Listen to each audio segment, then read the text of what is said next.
Hey guys, Travis Pangburn here. We are coming to the west coast of the United States next. Phoenix, LA, San Francisco, Portland, and Seattle. Go to pang-burn.com for tickets and join the anti-Trump tour.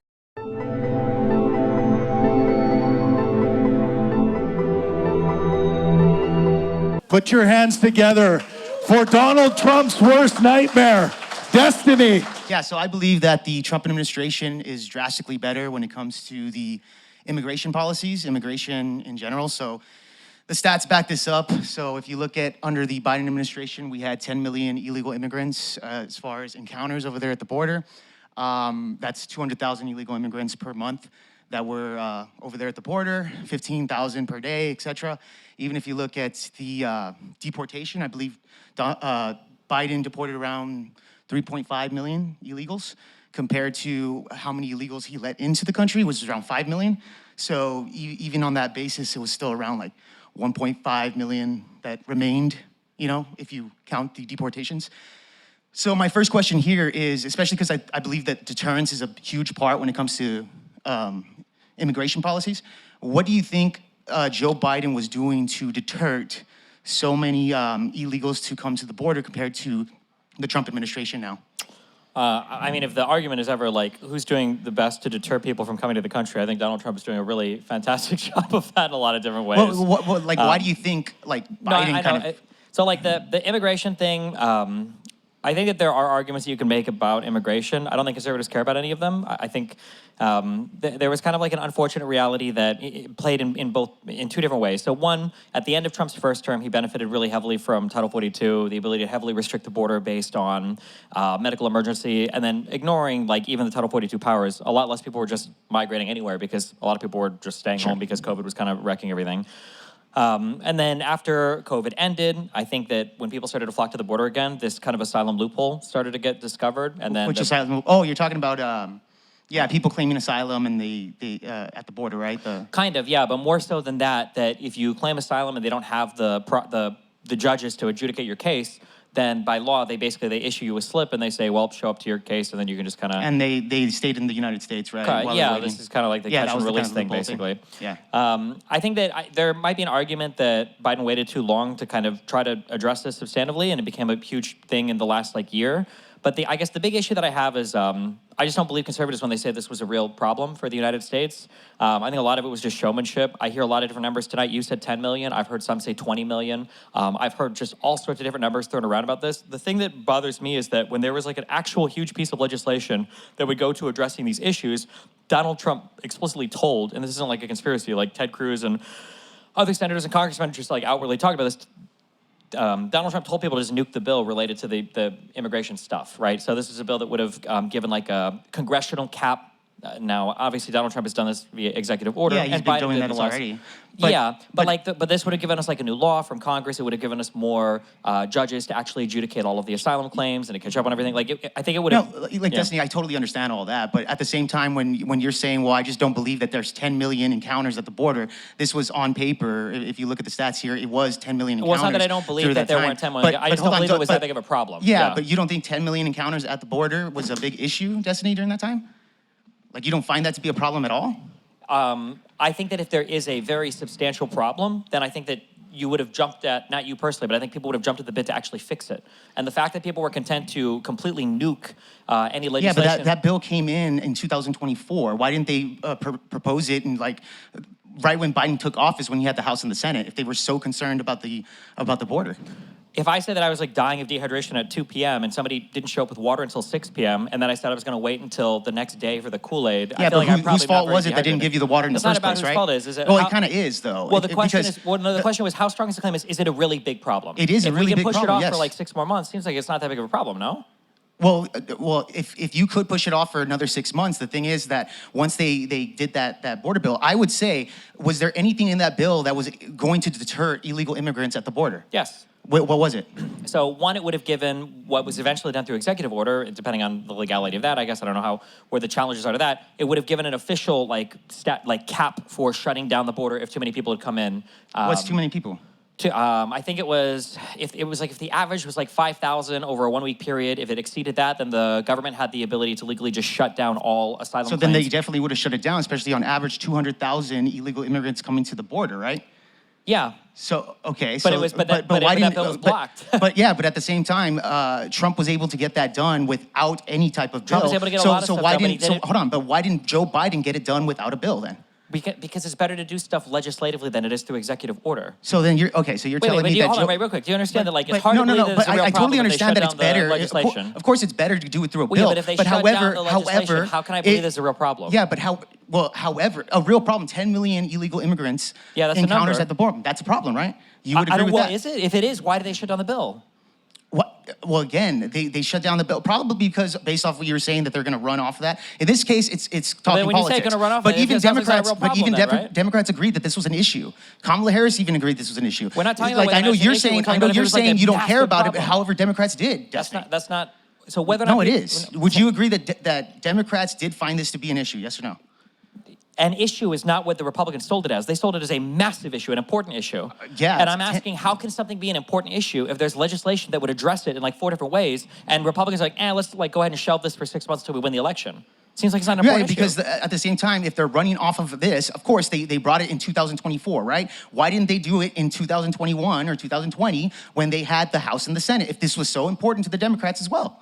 Why didn't Trump pass legislation for it in 2019 or 2020? Because again, In terms of we why had the didn't they deal crisis with it at the 20 border. In during- 2021, we had another huge crisis. I don't know if you remember, but there was like COVID, right? And then there was all of the fallout related to that. Immigration was not at the front of people's minds. We had things like inflation that we were worried about. We had all of our huge supply chain disruption. Okay, so I don't want excuses. I want results here. Again, Joe Biden. Results? I'm sorry, wait. What legislation has Trump gotten passed in any of his 5 years now in office related to the border? Related to the border? Nothing. So you don't care about hold results. on. There's nothing. But again, it's virtue signaling right now. How is he virtue signaling? Because you don't know Destiny, there's nothing but virtue to signal to. At the same time, when he mitigated the borders completely down 99% when it comes to the encounter rates, Yeah, he and did that to tourism executive is order. down Why couldn't 80% Biden too. do I the mean, same there's a whole thing? bunch of Hold things on. that are Why down in couldn't terms of Biden people do the going to the United same thing States? if you're complaining about a border bill that they offered in 2024 when they could have done it in 2020 or 2021? Because typically Democrats don't like to rule via executive order the same way that Donald Trump does. Okay, so they don't like to use executive orders, is what you're The way saying, that Trump in order does. to fix a problem that was already there during the Biden administration, right? The same way that Trump does. Correct.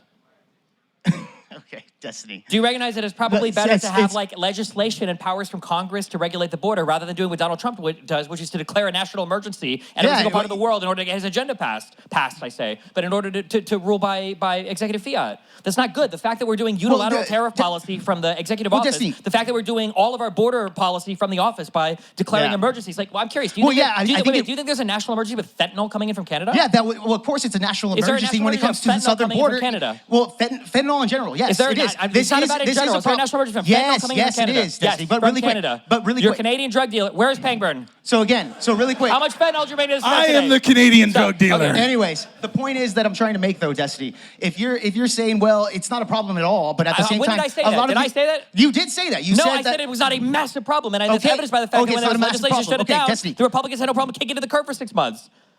But that's not the case, Destiny. Again, yes, I would say that they were running off the bill. Could you get power and get Donald Trump in office and then fix the border with executive orders, especially when you want to do it the root cause, right? The root cause would be encounters. Obviously, the more encounters you have, the more people are going to stay after the administration's over. Wouldn't you say? So I'm curious. Just Wait, like, are you just like Joe, happy? Hold on. Are you I'll give you an happy? example. The numbers show this, Destiny. The numbers show this. Even with 10 million there, we had 50% of them stay within the United States interior after Joe Biden left office.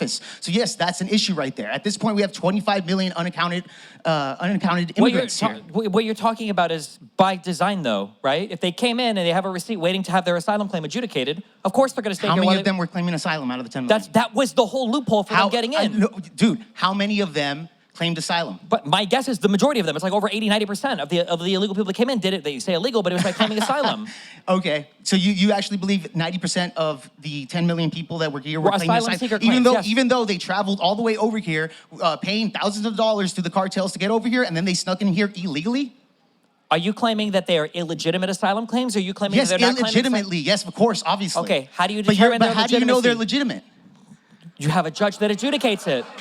That's the whole point. But we don't have that system now. So you talk about the 10 million people that are here that are supposedly a huge issue. We have no way to work through that backlog because we didn't get additional judges. We didn't get additional funding. We didn't get additional resources. All things that were part of the original bill that would have been passed that the Republicans shut down. Instead, we got an executive order saying, oh, no more people coming through the border, which is fine. I guess it works for that. But do you think that by the end of these 4 years... It solved the problem right there off the bat. That's solving the problem. What about all the people that are here? Yes, when it comes to encounters at the border, yes, it solved the problem. We saw this through That's not the only problem. You just said there are 10 million people here. Isn't that a problem? All the asylum seeker claims that came through here? Well, 5 million under Joe Biden, right? He did deport 3 million, et cetera, and we have this. But at the same time, I'm saying that, yes, we now that we've shut down the border, which Trump is massively better on, you know, like you can acknowledge that, right, Destiny? I don't even know what your goal. Do you think that anybody should wait, be able to... I don't know what your goal... When you say better... Are you denying the fact that we had 7,000 people encountered at the border in March compared to 200,000 on average under Joe Biden? Do you think that's better? Wouldn't you say that's better? I wouldn't average Joe Biden because on the years, it massively came down year after year because the massive spike was immediately after COVID. In January, it was 50,000. Is that still better? In January of what year? Of 2025, Biden's last month.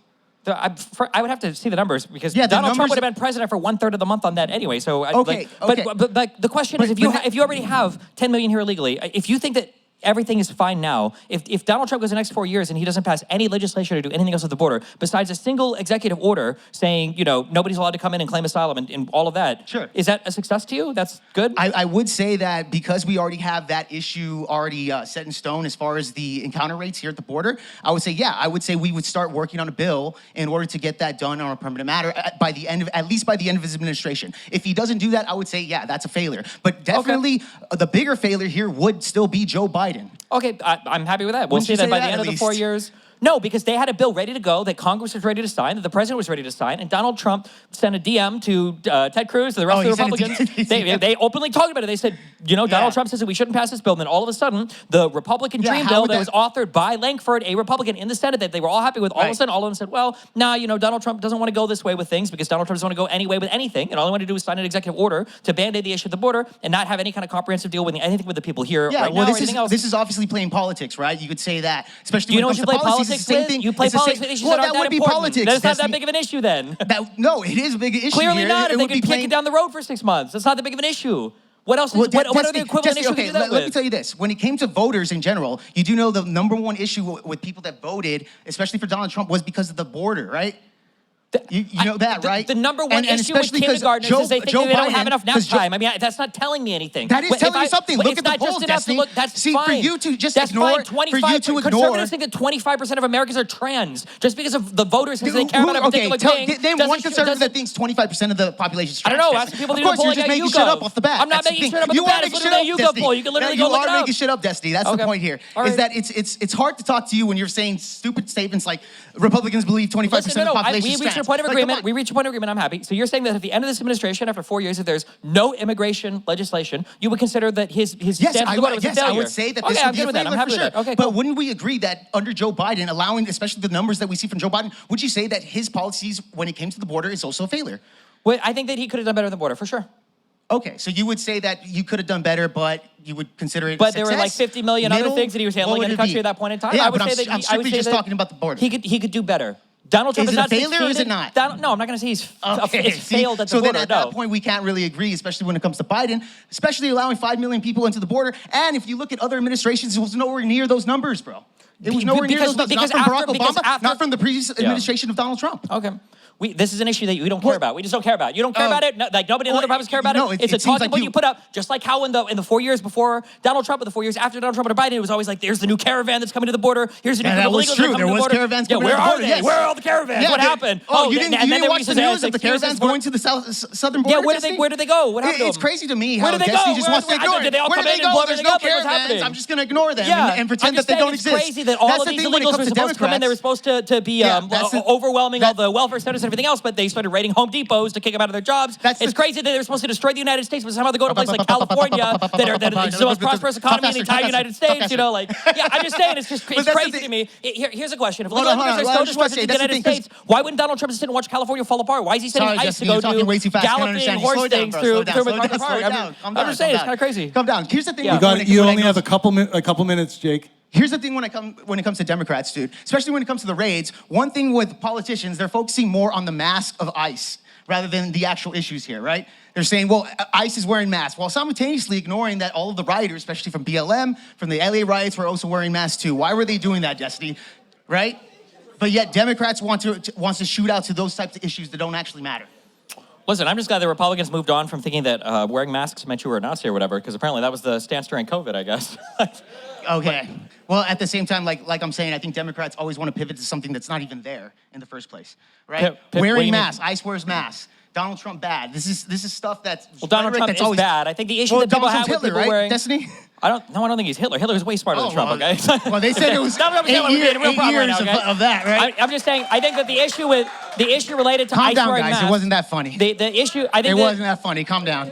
I think the scary thing with ICE wearing masks is that when you have videos of people jumping out of vans and trying to black bag people, and then you've got your Rodrigo Garcia stories, you've got all these other weird stories, you've got Trump supporters whose wives are being shipped off to other countries, and the lack of due process and all of the challenges. This guy's really drinking the Kool-Aid here. Actually matter or whatever, as well but like, as your audience. All right. We're good on this? Yeah. All right, thanks, Destiny, so much for the exchange. By the way, I'm Jake Varr. You can find me on YouTube, Project VOPod on YouTube, man. I really appreciate it. Destiny, of course. It's always a pleasure. Thanks, Jake. Okay, give him a round of applause.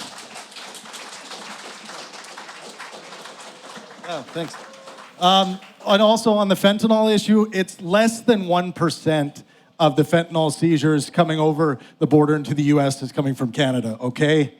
That's my serious comment on the issue. All right, Destiny. So real quick, I just want to say that I have a proposition I want to debate you on. I'm a little bit worried that you're not going to think the proposition is pro-Trump. I think it is pro-Trump, and I can get into my reasoning for that, but I respect your time, and I don't want to. Okay.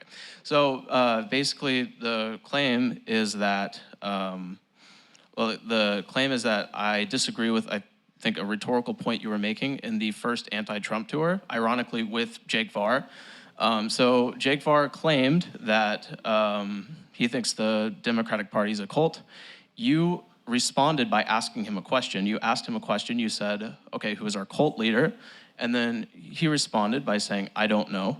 And then you responded by asking him a question. And the question was, well, isn't that kind of important? So I took that to be a rhetorical question. Okay, I took it to be that your point there was that it's important to know the cult leader if you're going to claim a group as a cult. And I disagree with that proposition. So I would take the negation of that proposition. So it's not the case that it's important that you need to know the cult leader if you're going to make a claim about the group being a cult. I mean, like, strictly speaking, I would probably agree. I think you can probably have cults that are around ideas and stuff, although I don't know of any off the top of my head that exist that way. What are some big cults, I guess, that are generally, like, leaderless? So I do not know any cults that are leaderless, but I would argue I don't need to know an actual real-life cult. I can make an argument that doesn't involve a real-life cult. So just to be clear, were you making that rhetorical point, do you think? I mean, I know you don't have the perfect memory, but... When you say was I making the rhetorical point, do you mean was I just looking for, like, kind of a snappy response that I wasn't, like, that is not something that I would logically defend to its extreme, or...? It could be that, or do you seriously think that you need to know the cult leader of a group if you're claiming the group is a cult? Do you need to know the cult leader as a substitution for, does there need to be a cult leader, or? If you're going to make a claim, if you're going to say group A is a cult, is it important to know whether that, for you personally, to know whether that group, what the cult leader of that group is? I'm just making sure I understand. Like, are you saying, like, there's a possibility, or that this has nothing to do with the existence of a cult leader, but it has to do with whether or not every single member knows there's a cult leader? No, whether or not the truth status of the claim, like this group A is a cult. Yes. Whether the person who's making that claim, if it's reasonable for them to make that claim when they don't know who the cult leader is. I feel like you should know that. I guess it's not inconceivable that you could figure out that there is a cult without knowing the leader, maybe, but that seems highly unlikely. Okay, so that's where we would disagree, because I think that there's a property of the common usage term of cult that part of that meaning isn't actually going to, there's not going to be a property where like the cult requires a cult leader. So for example, like if we were to have just a hypothetical, if we have a building where there's dead bodies and people worshiping Satan and you have to step over the dead bodies and stuff, I think most people would consider that a cult, even if there's not a leadership structure. How would the cult issue new orders to cult members? What would that look like? Well, that would be a loaded question if there's not a cult leader, but it could be just that they all like read a book or something, and then the book, and they worship Yeah, but it. who would and it's decide just, what the book is? what's that? Well, what the first question would be, who would decide what the book is? And then the second question would be, would I not just say that the author of that book is then the cult leader? Well, the book, well, it could have been maybe a former leader that passed away or something like that, or maybe just the group. So human beings are emotional. I mean, we can just enjoy writing or something, and as a group, and then like have this emotional, weird view, bizarre, like strange view or whatever, and then. What do you think? I guess, what is the definition of cult you're kind of working with? So I actually don't have a fully fleshed out definition of cult. I don't even think that matters, because I'm not talking about what the definition of I'm not making any claims about what the definition of a cult means, like in general. I'm making a specific claim that it's not the case that the definition contains this property where there must be a cult leader. Sure, I guess, but whatever, however you define cult, I imagine there's going to be some part of this that I'm going to say it's probably necessary to have a cult leader in order to have that cult work. Oh, okay. Like I my see. understanding is that cults in general, like most people agree that there is some kind of like ideological conformity that's enforced on the group. There's usually because it changes sometimes to adapt to modern circumstances, you need some kind of system by which to enforce that change, and usually that comes from some kind of leader or leadership structure. That like if you had a group of people whose beliefs kind of changed based on external evidence and everything, then definitionally it wouldn't be a cult, it would just be a group of people that think a certain thing. Even if the group of people, I guess it's kind of, I'm not gonna be honest, it's kind of hard to track what you're saying, but even if the group of people are like torturing babies and like worshiping Satan. Why would that? Is the definition of a cult just people that do bad things? Well, it could be people with like extreme beliefs, like people that. Is that a cult? If people with extreme beliefs? Well, it would be. I mean, I don't have a fully fleshed out view, but it would be something similarly to that. I think a lot of people would consider a building where babies are being tortured and people are worshiping Satan to be a cult. Yeah, but what's the cult part of that? The cult part of that, I mean, I don't know exactly. I don't know exactly why people would. I don't know exactly why they would say it's a cult, but I would imagine it has something to do with the dead bodies and the extreme beliefs that they have. I feel like definitionally, I think when people talk about cults, they talk about like a leadership that can issue orders or can be like a source of epistemic truth for a group of people that is resistant to external or outside information that would help those people update their beliefs. So definitionally, that's why I think most people would say that cults require like leaders. I just think that most people would want a definition of cult that would capture a building full of dead bodies and blood and all that stuff, even if there's not a leadership structure, to be a cult. Like most people would want. They would probably, but what you're talking about is behavior that would be so aberrant from the norm that it seems like there must have been somebody that was probably telling them, right? Like can you conceive of a situation where a bunch of people would come together to go to a building to worship or walk over dead bodies that doesn't get all of this information from a singular leader or a group of leaders? No, that's a fair point. Like it's hard for me to. I would respond by just saying humans are emotional. We're animals. A lot of yeah, people but emotional is not random, right? If a bunch of people started to do a particular thing that all seemed like highly like off the norm, why are they all getting where are they getting that information to go do that thing? Generally, it comes from an individual, like a leader, right? Yeah, well, one thing I will point out that even if it's hard to conceive or whatever, I mean, the hypothetical still remains. Where like if a group were to hypothetically do that, the question is still on the table of whether or not that group is a cult. So even if it's hard for me to like imagine that situation or explain it, it's hard for me to imagine how like human body processes food or whatever. But I still know it happens. Or I mean, it would be like if I was 1,000 feet in the air, and then you're asking like if I'm able to fly, and I say yes because I'm 1,000 feet in the air, and then you ask me how did I get there, and I say I don't know how I got there, and it's hard to think of how I got there. But if I was 1,000 feet in the air, then of my own power, then I'm flying. But like if you don't have the mechanism to get there, that seems kind of strange. Like definitionally, cults are cults because there's usually a group of people that are all doing things that society at large would think is kind of weird. And if society at large thinks the thing is weird, then generally people don't do it. So to get a group of people to do the thing that society doesn't really like usually requires them to all be sourcing some belief or something from a different piece of information or some kind of like different source of truth. And that is usually the cult leader. Like Scientology has a cult leader. ISIS had a leader. Most religious extremist groups have religious leaders. I would say for MAGA, like Donald Trump is the leader. These leadership figures are really important because without a leadership figure, then a bunch of people in a group of people would look around for other sources of truth information, and then they would leave the cult, the group, right? Yeah. Okay. Okay. Maybe we can move on to the next. Okay. So sweet. So, all right. Do you think January 6th weakened democracy? Yeah, for sure, of course, yeah. Okay, so I think at least it's a wash, which means that I think it's not the case that it weakened democracy, and it's not the case it strengthened democracy. At the very least, it's a wash, because there's a lot of outcomes of January 6th that I believe strengthen democracy. That, at least the outcomes I'm aware of, there's outcomes that weaken it, there's outcomes that strengthen democracy, and there's a lot of outcomes that strengthen it. Sure, so I mean, I would say that, so we're a democracy in the United States, and I think right now anywhere from 70 to 80% of Republicans don't believe in the outcome of the 2020 election.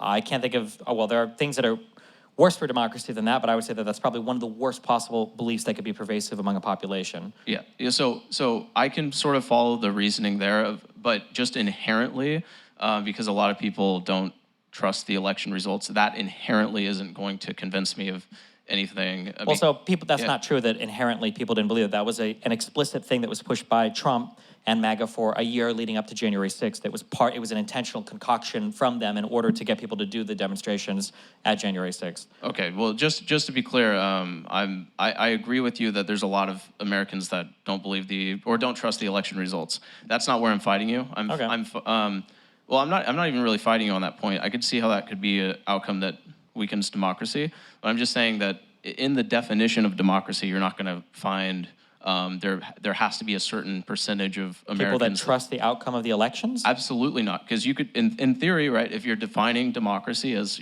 fair and free elections, people don't get people don't get murdered for their free speech or whatever. If you have all these pillars that you're defining democracy, I don't think there's all of those things can be true. The propositions in the debate or in the definition can be true, and also barely anyone trusts the election. I think that's hypothetically.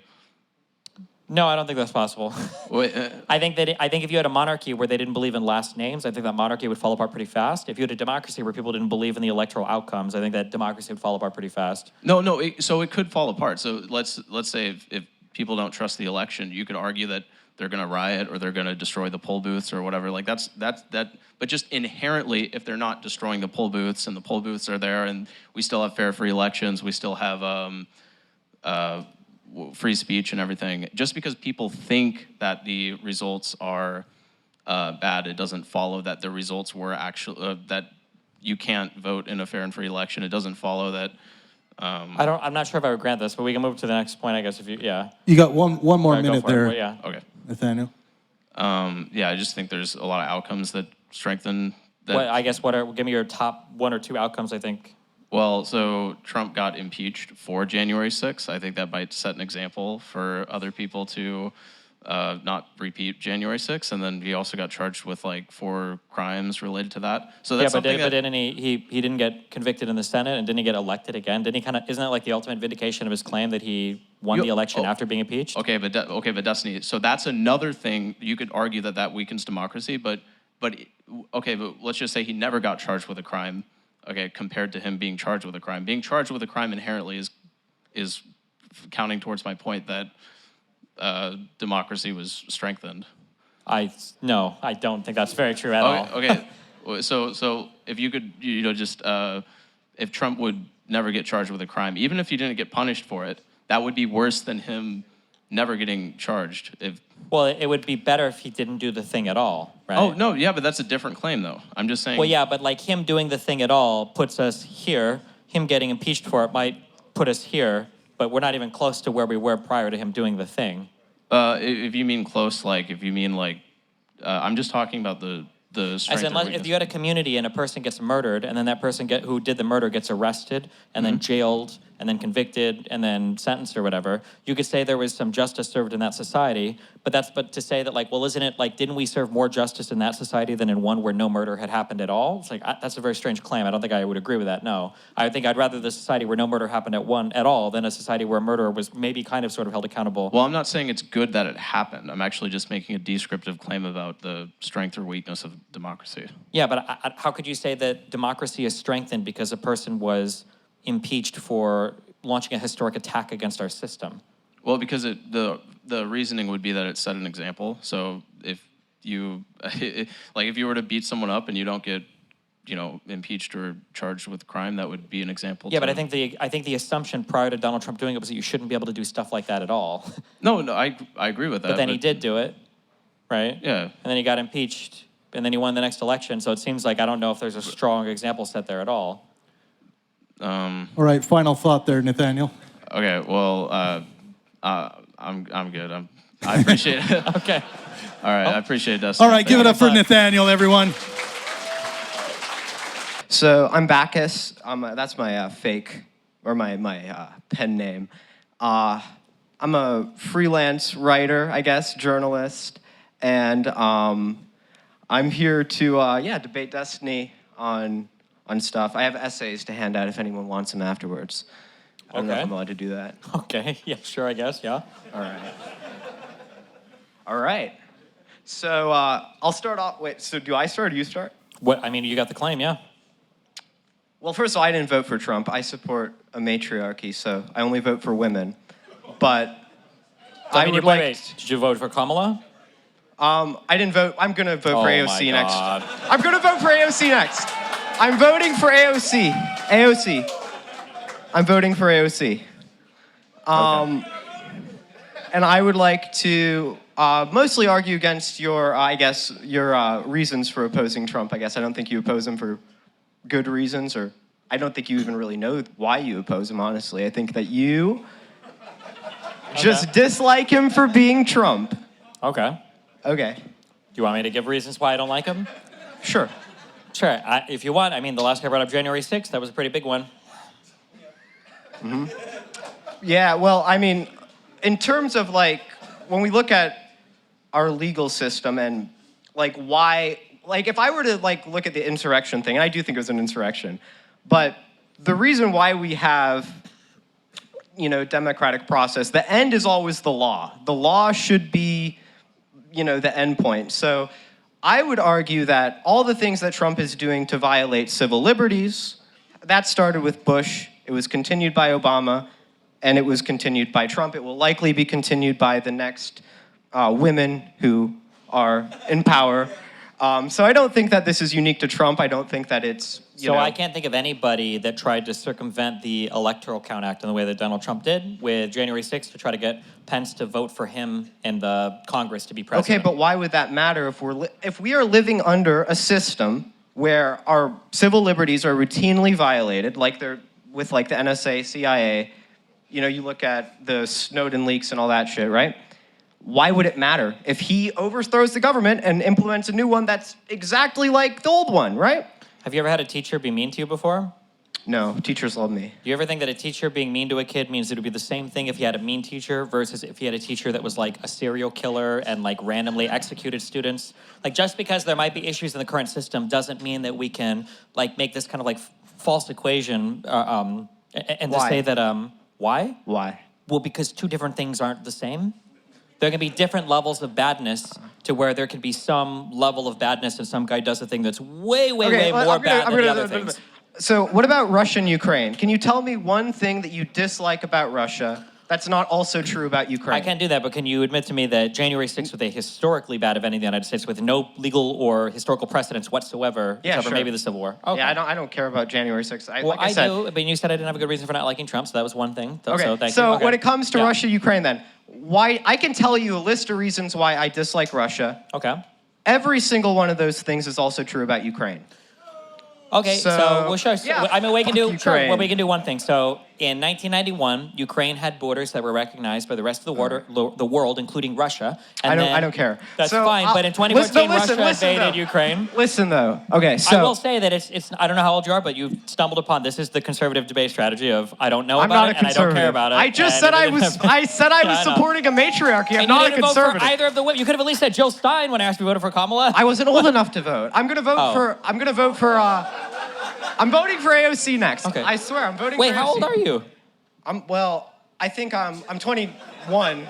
But You last- think? No, I'm Okay, 21. I don't want to shit on Texas. I thought you guys I'm had birth 21. certificates at least 25 years ago. Okay. All right. Okay.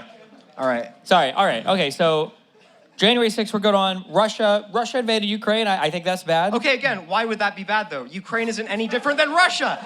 If they invaded, It's not about them being different. If they were the exact same country and one Why? invaded the other, then Why? Because we're not supposed to invade a country. That's Why? what borders are for.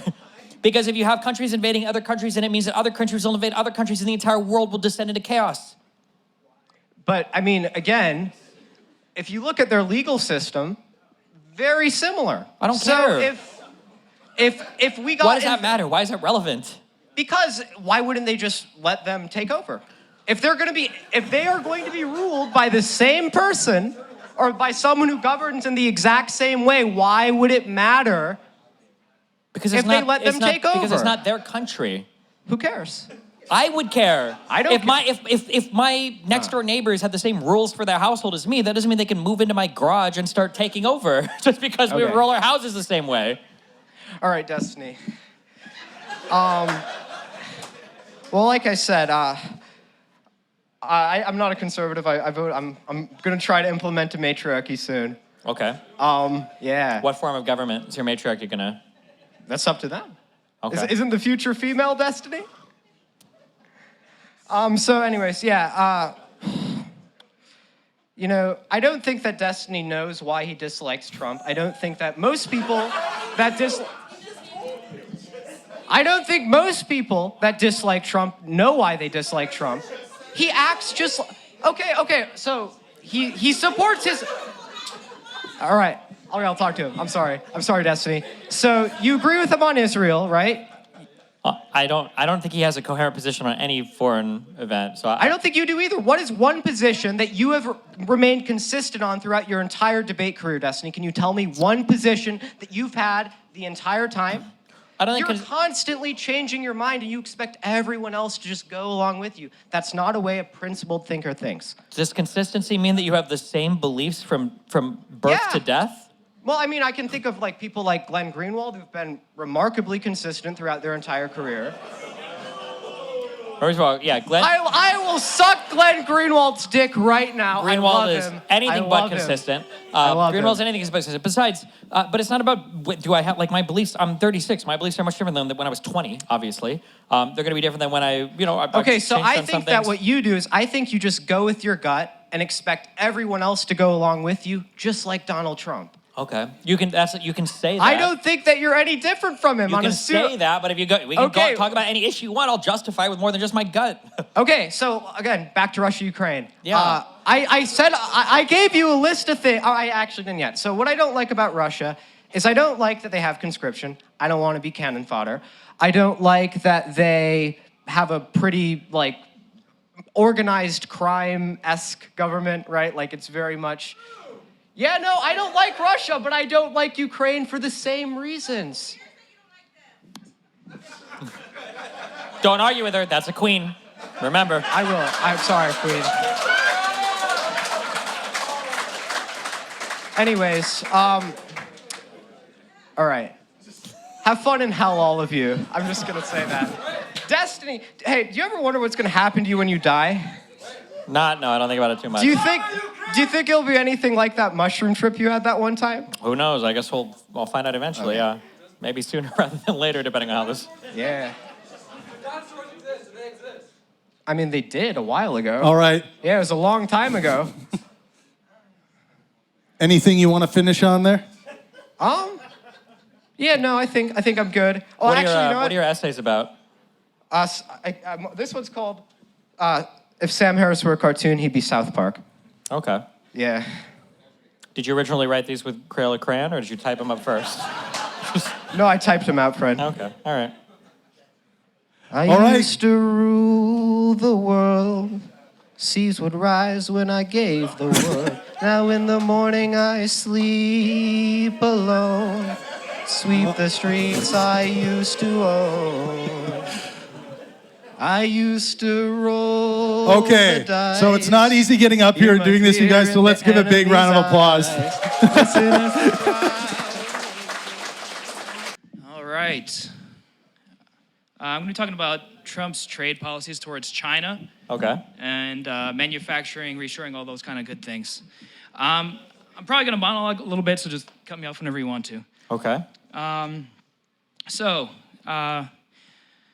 I'm in favor of like Trump's, in general, tariffs, reshoring of manufacturing, things like this. I have three main arguments.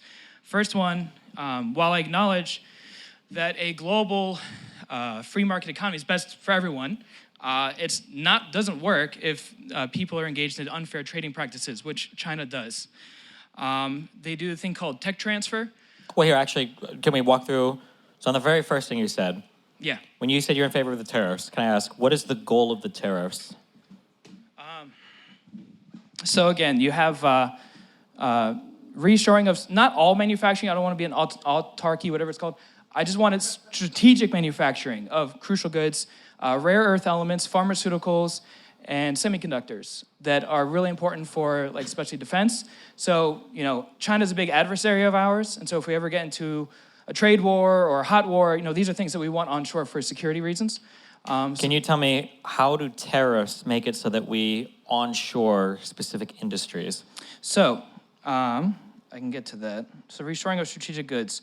So, I'll talk about what Trump has done policy-wise in these areas. So, for pharmaceuticals, regulatory streamlining in May 2025, President Trump signed an executive order directing federal agencies, particularly the FDA, to eliminate regulatory hurdles, accelerate permitting, and prioritize domestic pharmaceutical manufacturing.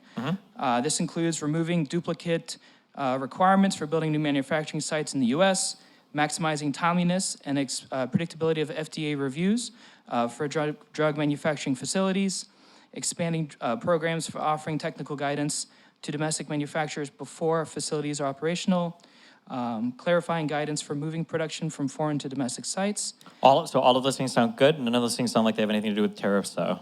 Right, so I started off by saying trade policies. So initially when Travis emailed me asking the topic, I said tariffs. As I was doing research, I kind of realized I should broaden it to more than just tariffs. Yeah, that's fine. Tariffs is one of the things. I understand it, but there's this thing that happens where people talk about tariffs, and then they want to talk about how good the trade policy is related to tariffs, and then when they talk about good things, none of the things they talk about have anything to do with the tariffs.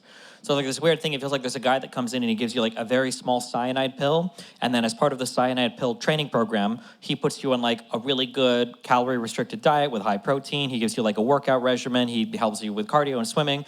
And then the question is like, okay, why do we have to do this cyanide pill thing? And then it's like, well, let's look at what he says in terms of exercise. It's like, okay, sure, but what about like the cyanide pill thing? It's like, okay, yeah, but also like the diet plan is really good. It's like, but why about the cyanide pill? So like if you want to talk about like getting rid of unnecessary hurdles or duplicate requirements or whatever in the FDA, like that's all fine. But the tariffs just seem bad. Like I can't think of a defense for the tariffs. So the point of the tariffs specifically, and the reason I'd say specifically China is, and it's not against the Chinese people, it's against their communist government, okay? You and I both hate communism. Communism is an inherently evil way of ruling a society. And so what I'm trying to say What's one of the biggest inherent evils in communism?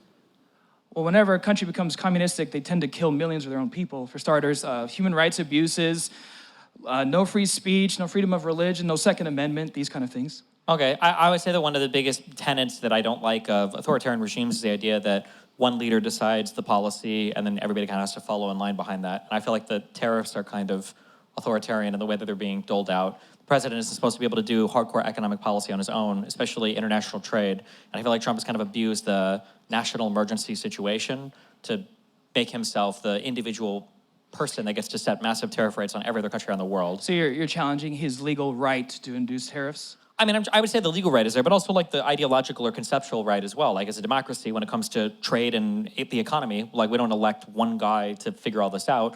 Like these things are generally trade agreements that are set by Congress. The president and his ambassadors or envoys or his secretaries might be in charge of negotiating aspects of this, but the idea that it's just the president doing these massive trade deals, I don't like to call it that because I don't think we actually have any yet. I just think it's not good. And then, I think there are other things that we can defend in terms of incentivizing local manufacturing and everything, but I don't know what the massive, insane tariff regime has to do with that. Well, with China, I think it's 10% blanket on everything. There's a 20% fentanyl tariff, which I think is good because fentanyl Damn, now is people are large. dying of fentanyl and they're going broke buying it too? What? It seems like a lot. No, never mind. Sorry. I didn't hear what you said. My bad. So on pharmaceuticals, so the response, so I didn't go over everything, but you understand he's done some things to streamline the process. The industry response, the threat of tariffs and promised streamlined regulation has led several pharmaceutical companies such as Eli Lilly, Johnson & Johnson, and AbbVie to announce or consider new investments in U.S. manufacturing facilities, although challenges remain regarding the high costs and long timelines for building such plants. So Trump's sweeping tariffs and executive orders have prompted pharmaceutical companies, including AstraZeneca, Johnson & Johnson, and Eli Lilly, to announce plans for more than $250 billion in new or expanding U.S. manufacturing facilities. AstraZeneca, so other companies have pledged many billions of dollars as well. Would you say this is a good thing that has occurred? Like, would you agree that decoupling from China in terms of us relying on them for pharmaceuticals is a good goal to have? It could be, yeah. Okay, so I would say that I said what he did. I didn't get all of it, but I said he did things. We've had good results, so would you agree that's a good thing? Not necessarily. Why? Because I think that he's going about it the worst way possible, and I feel like there's like a million better ways he could approach this. I don't know if I would necessarily trust the person to do this. Like if you had a group of friends and nobody had a driver's license, but one guy did have a driver's license, but he was also wasted, and that's like your ride home, it's not good, even though like directionally we kind of want to get home at the end of the night. I think that Donald Trump is a little bit like a drunk driver when it comes to doing trade policy with the rest of the world. Destiny, I feel like I'm talking about specific trade like policies, and you're trying to make like these meme like analogies. I'm not sure that's exactly good faith, to be honest. So the issue is that, for instance, if you wanted to onshore more of our pharmaceutical stuff, one thing that you would do is you would stop attacking all of the general scientific research that's happening in the United States. So hundreds of millions of dollars or billions of dollars at this point have been pulled from domestic research into all of our universities and institutions when it comes to some of that general scientific research. So I would say that's one thing that hurts domestic pharmaceutical stuff in the United States. The second thing that hurts is when you're tariffing countries instead of tariffing industries, you're not actually protecting any of your local industries. You're just setting arbitrary trade policies against other countries. So let's say, for instance, we do 100% tariff on China and we have a 1% tariff or whatever on Germany. Well, Germany pharmaceutical sector can just outcompete our our domestic pharmaceutical sector. Like you're not actually helping your industry at that point. Usually protectionist trade policies are targeting certain industries, but Donald Trump doesn't know what a trade policy or what protectionist is. He probably thinks that's when you wear a condom when you go to fuck a porn star, I guess, is protectionism, if I had to guess, right? Okay. There are comprehensive ways. So for instance, when Joe Biden wanted to incentivize more manufacturing in the United States related to microprocessors, he had the CHIPS Act. The CHIPS Act was $500 billion. There was a specific doled out, huge, massive investment in domestic infrastructure to produce microprocessors, and that was wildly successful. It was so successful, in fact, that Donald Trump is trying to take credit for a lot of those industries that are being built now in the United States because of his tariffing thing. CHIPS Act. So CHIPS Act, something, some people, I don't know if you're saying that he like undid the CHIPS Act or tried to fight against it. No, I think he likes it. He tries to take credit for some of the things that started under the CHIPS Act. Yeah, so I would say the CHIPS Act, the goal of the CHIPS Act under Biden was a good thing in terms of reshoring semiconductor fabrication plants to America. Well, not just the goal, but like the actual, it was good implementation too. Because the issue with Donald Trump's tariffs, so first of all, these are massive capital investment things. Every industry that he wants to protect, nobody is going to do a massive capital investment in infrastructure in the United States off the back of a tariff that can be changed by the next president. This is why legislation is important. The first guy that I debated about immigration policy, this is why it's important to pass legislation instead of trying to rule by executive fiat, because whatever a president can do by executive order, the next one can rescind by executive order. So this whole tariff regime could disappear in 3 years.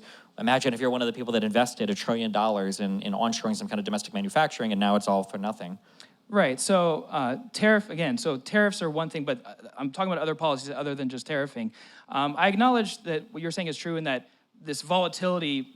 Businesses Not don't to like be volatility. silly, but I know what you're saying. So you're saying I want to focus on the diet and the exercise and not the cyanide pill. But the cyanide pill was like the really outstanding, huge thing that Donald Trump sold us all on to manage the I'm entire talking trade about policy. specifically tariffs on China. Okay, so Sure. And you're saying broad tariffs are bad, but I'm saying broad tariffs on China are good. Yeah, but because even China is an countrywide- inherently aggressive and immoral economic player in the global field. Okay. They engage in intellectual property theft. Agreed. They don't care about patents. I can find my notes.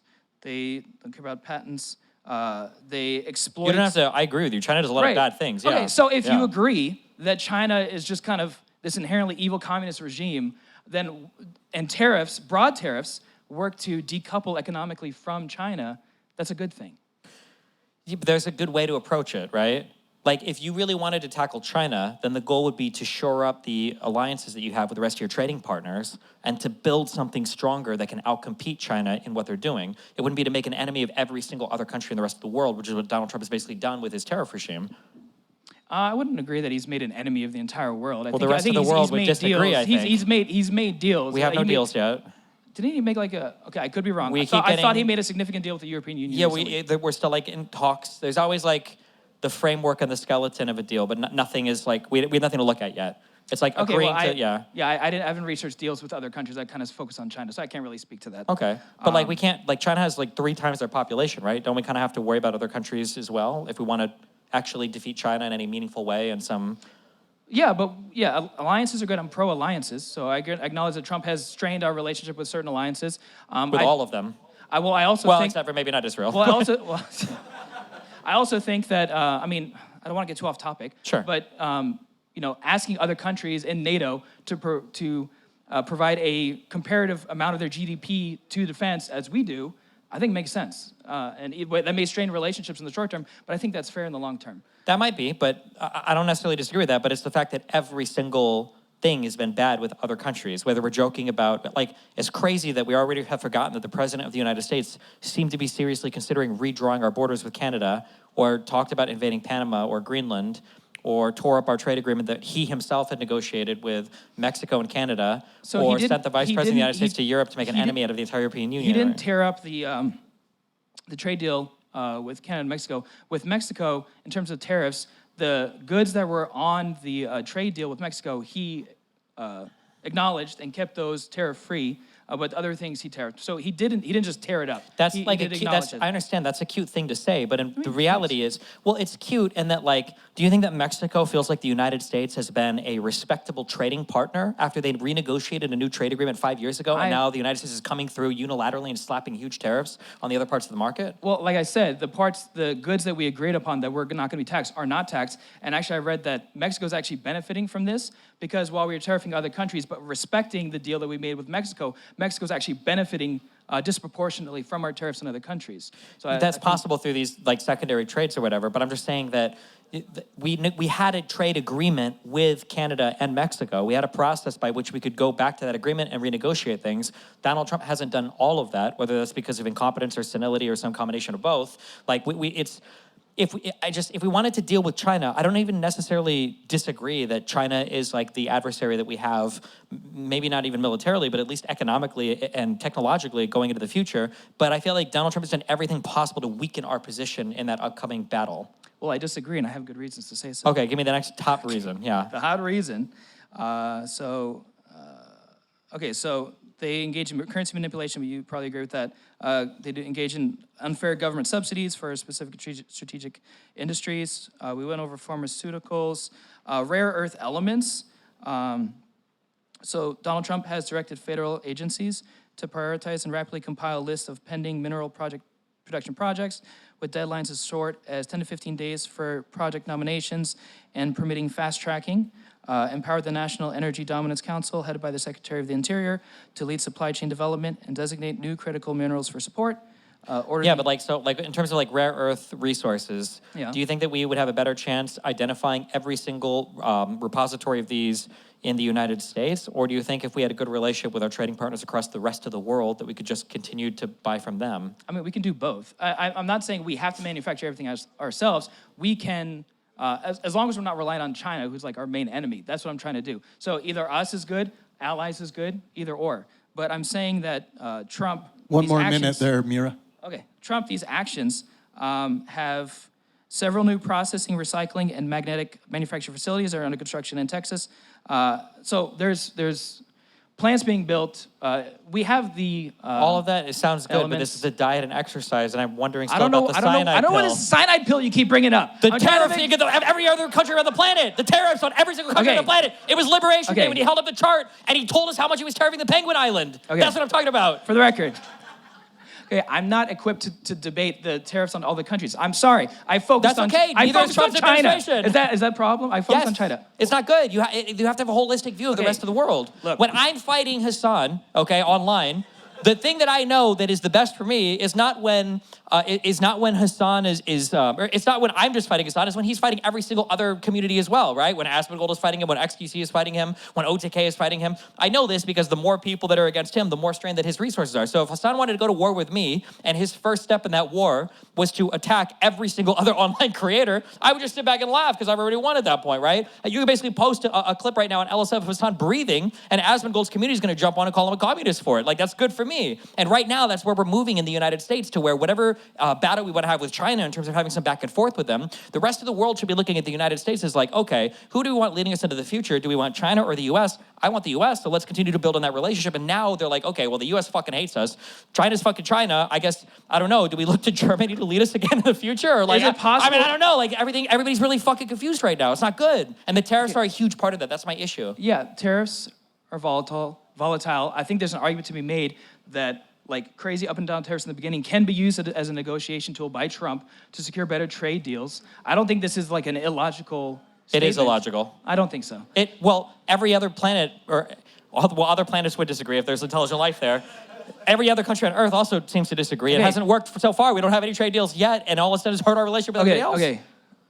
If crazy, You're wacky, wild... Destiny, give me a second. You're pulling me away. I prepared for a specific point, and you're like pulling me away from that point, and so I feel kind of like fish Okay. out of water right now. I understand you have problems with tariffs on other countries. I didn't research it, so I can't speak on that. I Okay. prepared a long thing about China. I think I'm out of time. I just wanted to say that, look, with the USSR, we made it, specifically under the Reagan administration, we made it our goal to bring an end to communism. And we achieved that, large part due to economic inhibition of the country. Tariffs on China get us to that end. So I'm But think saying about what we Reagan. did with the USSR, Think about we can Reagan. do with the CCP. Sure. Think about Reagan. What was Reagan's like most famous moment when it came to standing up against the USSR? Bring down the wall. Well, yeah, which was the reunification of Germany, which is not the United States. It was taking an interest in our allies. It was going to another country. Like, the propaganda model that we had at that time was, look at how shitty life is in East Germany compared to life in West Germany, right? Nobody's jumping over the wall in West Germany to go and party in East Germany. It was always the other way around. And that was like that was what the West had to show for what we were doing, you know? And the idea that we went from, Gorbachev tear down this wall to, we're going to build a wall around us and block every other country and every other relationship in the world and do it on our own, right? Like in today, like Donald Trump's like, the way that we beat the rest of the world is to fucking lock down every single thing we do and just focus on the US. And in the Cold War, it was like, we care so much about the rest of the world, we're going to go and fucking coup every South African government in order to install our own loyalist leaders. Like, there's like a huge change in strategy. I'm not saying that we should do what the CIA did in the 50s, 60s, 70s or whatever. I'm just saying that that obviously having strong relationships with everybody else around the world is like the most important thing you can have when it comes to doing battle with an adversary that can produce more children than your entire country can in 10 years, in 6 months. Well, they've actually are experiencing population decline in an aging population, so Sure. that's not exactly true. China has a lot of issues, actually. Final thoughts there, Mira. China is grappling with extremely high levels of debt. They have actually a slowing down of their economy. They are having actually political instability. Xi Jinping has been missing from like the public sector for a little while now, which people suspect maybe China's trying to position to a different political leader, which can indicate political and economic instability. I still think that the CCP is a bad actor. We should decouple from them economically. I understand that you want to shore up our alliances with other countries. I agree with that. Can I ask a question on this? So You're pointing out that China does have these problems, which they do, right? They're having demographic issues now that every other country's had. And they actually have high unemployment rate for the young people as well. Sure, they have, yeah. So why is it that Donald Trump is so obsessed with copying China's model of being a manufacturing export economy if we agree that China has all of these issues that they're now starting to run into?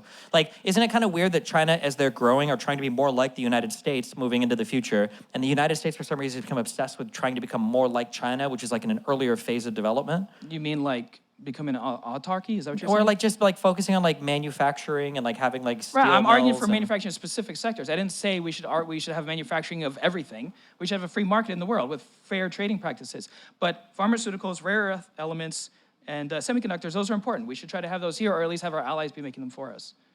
Okay. Yeah. All right, put it up for Mira Williams. Are you actually him? Yeah. Oh my God. Well, what's up? From discount Pisco to upgraded Pisco. I'm just kidding. I'm just kidding. All right, bye. All right. You've made it. Not No, no, taking no. your abuse anymore. Okay. One sec. Sorry. 1 second. I got to get the link real quick for chat. Everybody, we have a new edition of the Pragmatic Papers out. Oh, yes, we do. Yeah. And so, all right, put it in the chat. There you go.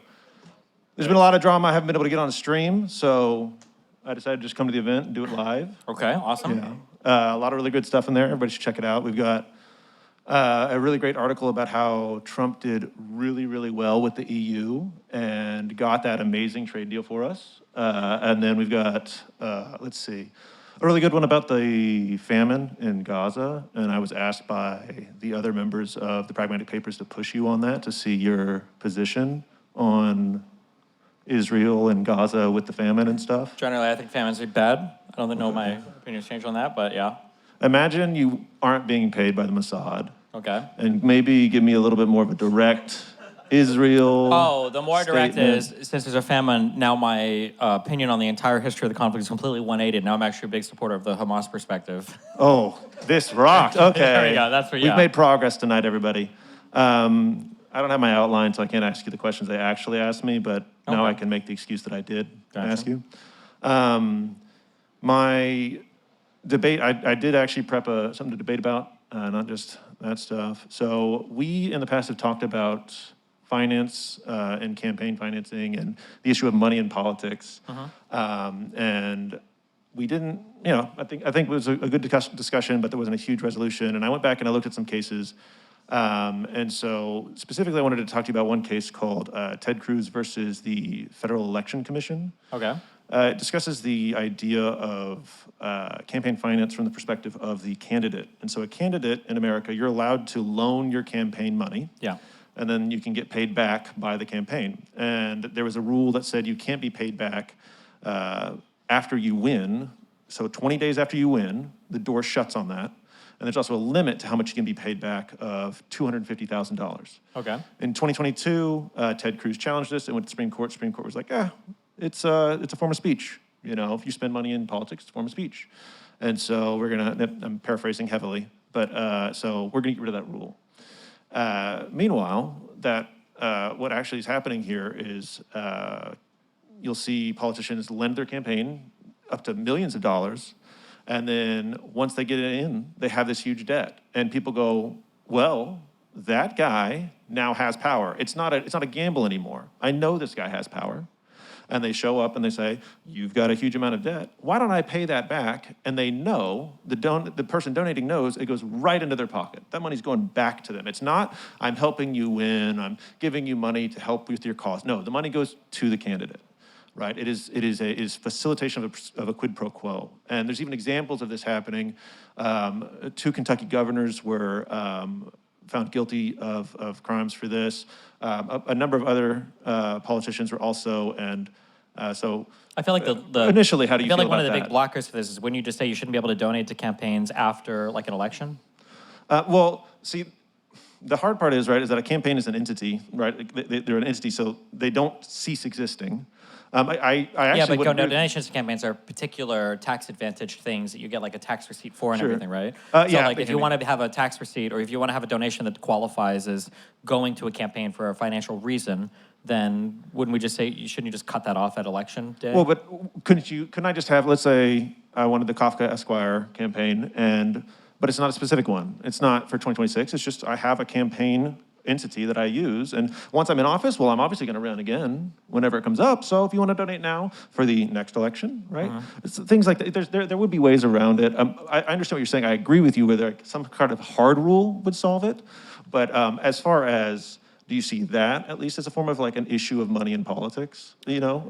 Yeah, I don't know why you would be able to loan your own campaign. I'm guessing that normal FEC limit doesn't apply of like $5,000 whatever dollars. You can right? spend as much of your own money on campaigns as you want. It's the issue is when a third party's giving you money, right? Sure. So right now we have a Well, limit. yeah. So the issue there is like I think it's okay for you to spend as much money as you want, I guess. But I don't know why you could loan it to yourself because obviously Right. that's where the weird issue comes in. Right. Yeah, that might be a thing that I don't think I would agree with that. When I think of quid pro quo right now, I'm thinking of Eric Adams, which is way worse than that. But yeah, that seems like it would be a bad thing, sure. Okay, so I think when it comes to like campaign finance reform, or when it comes to things like Citizens United, I think that there are definitely things that we can look at there that maybe there's a better way to do things. I mean, I'm a huge First Amendment hater right now. You've heard me argue with a lot of people saying that like maybe there are ways that we need to look at how alternative media functions or whatever. And people always throw up these huge red flags immediately where they're like, oh, well, that'll hurt free speech or whatever. And I would say, well, right now, whatever's working or whatever's happening is not working. So if there's a little bit of damage to free speech, maybe we experiment here and then see what that looks like down the road. The main issue that I have with the campaign finance people is they usually come at it as though it's like almost the unifocal point of which all U.S. politics is corrupted, and it's like the single entity that defines our entire U.S. political system. And I just find that there are so many examples where that seems to not be working alongside that people lose their ability to describe what's happening, and then if you can't describe what's happening, you lose the ability to fight against what's happening. The most obvious example being that, so one of the big owns that people had on me a while ago, so I was saying coming in, Donald Trump is doing things that are like hurting the entire US economy, so it seems like all the billionaire money is not helping. And then one of the big owns that people had against me is, oh, well, look, now Elon Musk, the richest man in the world, is happy to work with Trump. And now we're at a world where Elon Musk is no longer working with Trump. So like, I'm not saying that money has no influence whatsoever. I'm just saying there's clearly something else is functioning there that's also like hugely determinative of US politics. And when people become hyper-fixated on the money, they lose the ability to describe and then counteract that.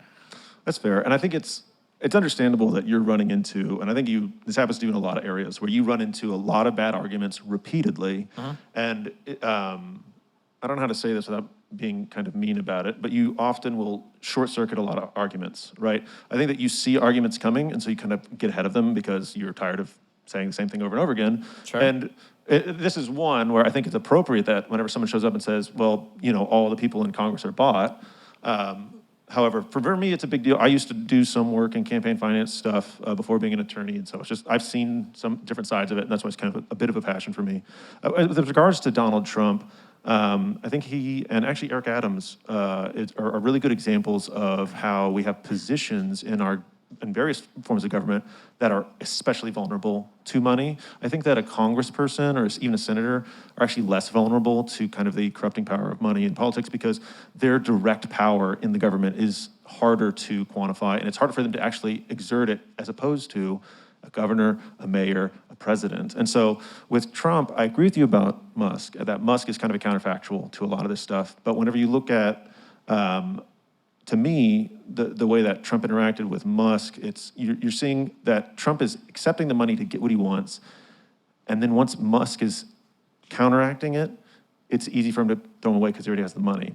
Whenever you look at, say, some of his executive orders, which I write a weekly executive order report for the Pragmatic Papers, it's really boring. Sometimes there's something interesting, but usually not. There's been multiple really strange executive orders in which Trump is making very specific changes to policy for specific industries. Coal is an obvious one, timber was one, and both of those donated heavily to his campaign, donated heavily to his inauguration ceremony. And then he wrote a specific executive order about nuclear energy. He wrote a couple of them about making nuclear energy more accessible, and they also donated heavily to him.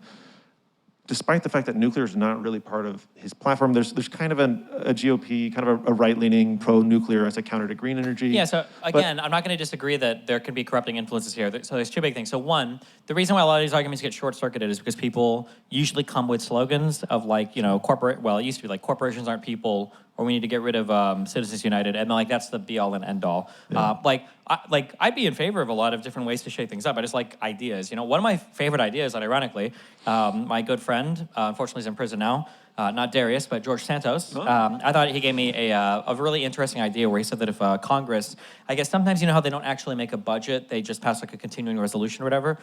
Santos gave me the interesting study where he said that if Congress fails to pass a budget, then in the next election cycle, every single senator and congressman is forced into re-election. I thought it was very interesting that they're not allowed, you have to recycle the entire Congress because they couldn't pass a budget, which is probably one of the most like fundamental basic jobs of Congress is to make sure that they can fund the government, you know?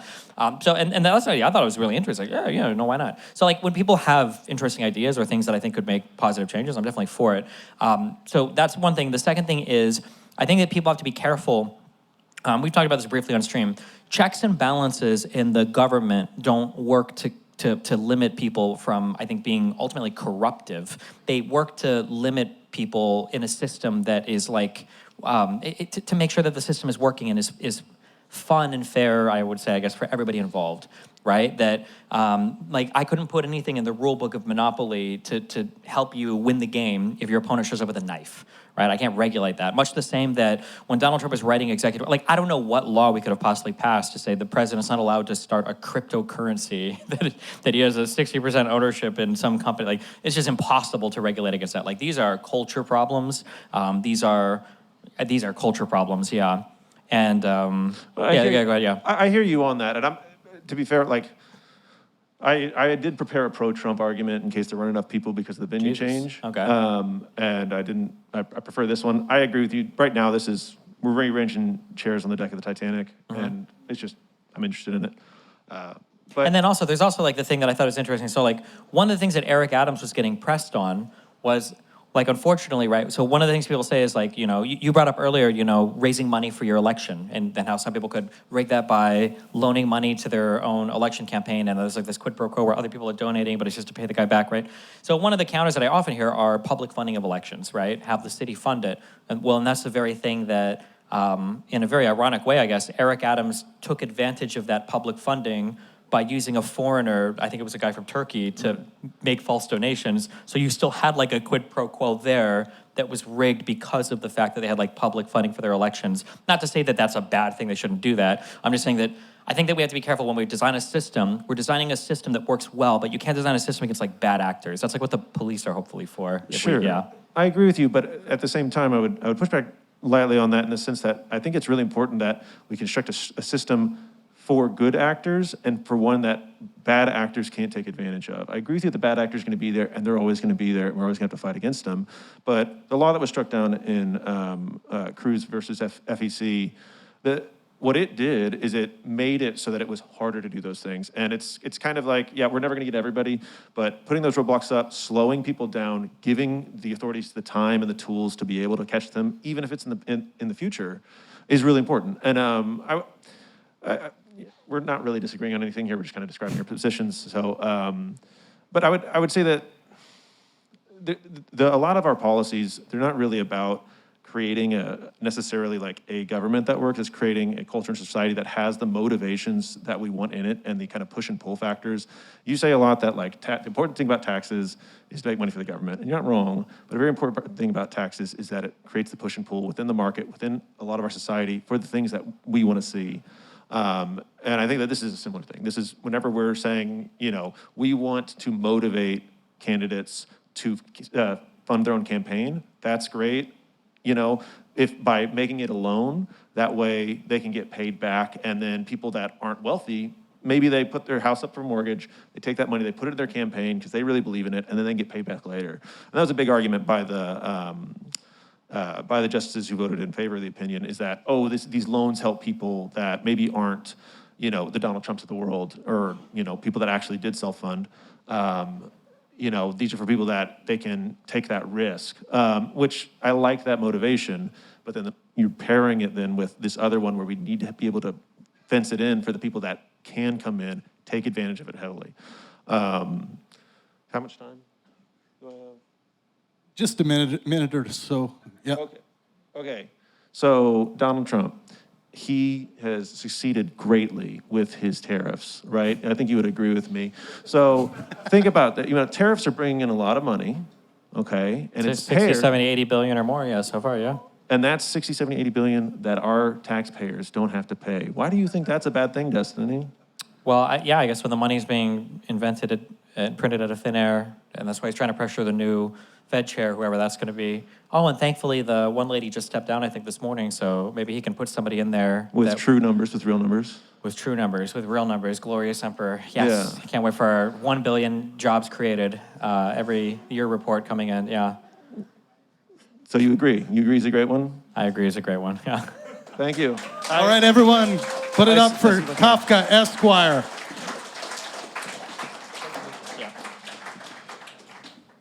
Yeah, great work. Thank you.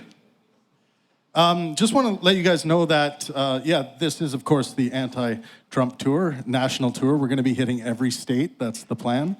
But we're also launching the anti-RFK Jr. tour. You guys know the king of anti-science. So yeah, we're going to take down the king of anti-science. That's going to feature Professor Dave Explains, Dave Farina, and Debunk the Funk, Dr. Dan Wilson. So they're going to be going after anti-vaxxers on the road. We already have some high-profile anti-vaxxers who are signing up to debate them. On September 13th, we kick it off in New York City. We're going to be back in the Bronxlandia venue, which is the venue we were at with Stephen just recently. When we lost our venue in Queens, Bronxlandia came to save our butts. So, we hope to see you guys in New York. Very nervous, but I've been a fan of yours since 2010 since StarCraft 2, so, this is... Jeez, 2010. Yeah. All right. StarCraft 2 Damn. player. And you're still a Trump supporter. Where did I go wrong? Yes, but I will mention I am a registered Democrat. However, if I did vote... Closer to the mic there. Sorry. Yeah, thanks. I did vote. If I had to choose between Kamala and Trump, I would have voted for Trump. I did not. I foolishly voted for Jill Stein. But, that's the position I feel at this day as a, Hispanic American, son of immigrants kind of situation. Okay. Should I start with making a claim, or would you like? Yeah, if you want. Yeah, go for it. So, I think the easiest one that I would push for is that Trump was the strongest candidate in the 2024 election, based on electability. Charismatic, just, likable. I mean, I don't like him. I know. I'm not saying you did. And I would say for likability, I mean, he's the least, his popularity or approval ratings are the lowest of any president in U.S. history. So I feel like that's kind of hurts that argument a little bit. I wouldn't say that I liked him, but I found him funnier, more entertaining, than Kamala. That might be the case, but it's not a stand-up comedy special as President of the United States, right? I know, it's kind of hilarious, right? That you would think that, the person who has, the best interest for the... Oh, I'm glad you mentioned that, because hopefully we can agree to this. Do you either agree or concede that all of the candidates, Kamala, Biden, and Trump, have the best interests, they want the best for our country? Do you agree with that, or Absolutely do you disagree? not. No? Okay. So we cannot agree to that.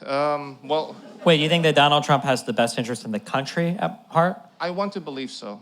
Can you explain Trump coin? For his investors, like his cronies, perhaps, yes. I mean, I would concede that. The investors are not America, right? That's not. Right, but so it's America, okay. So that brings me to think about, okay, what is America? Are we not a capitalistic, do you agree that we pursue, the pursuit of, what's the American dream? Like wealth, happiness, something like that.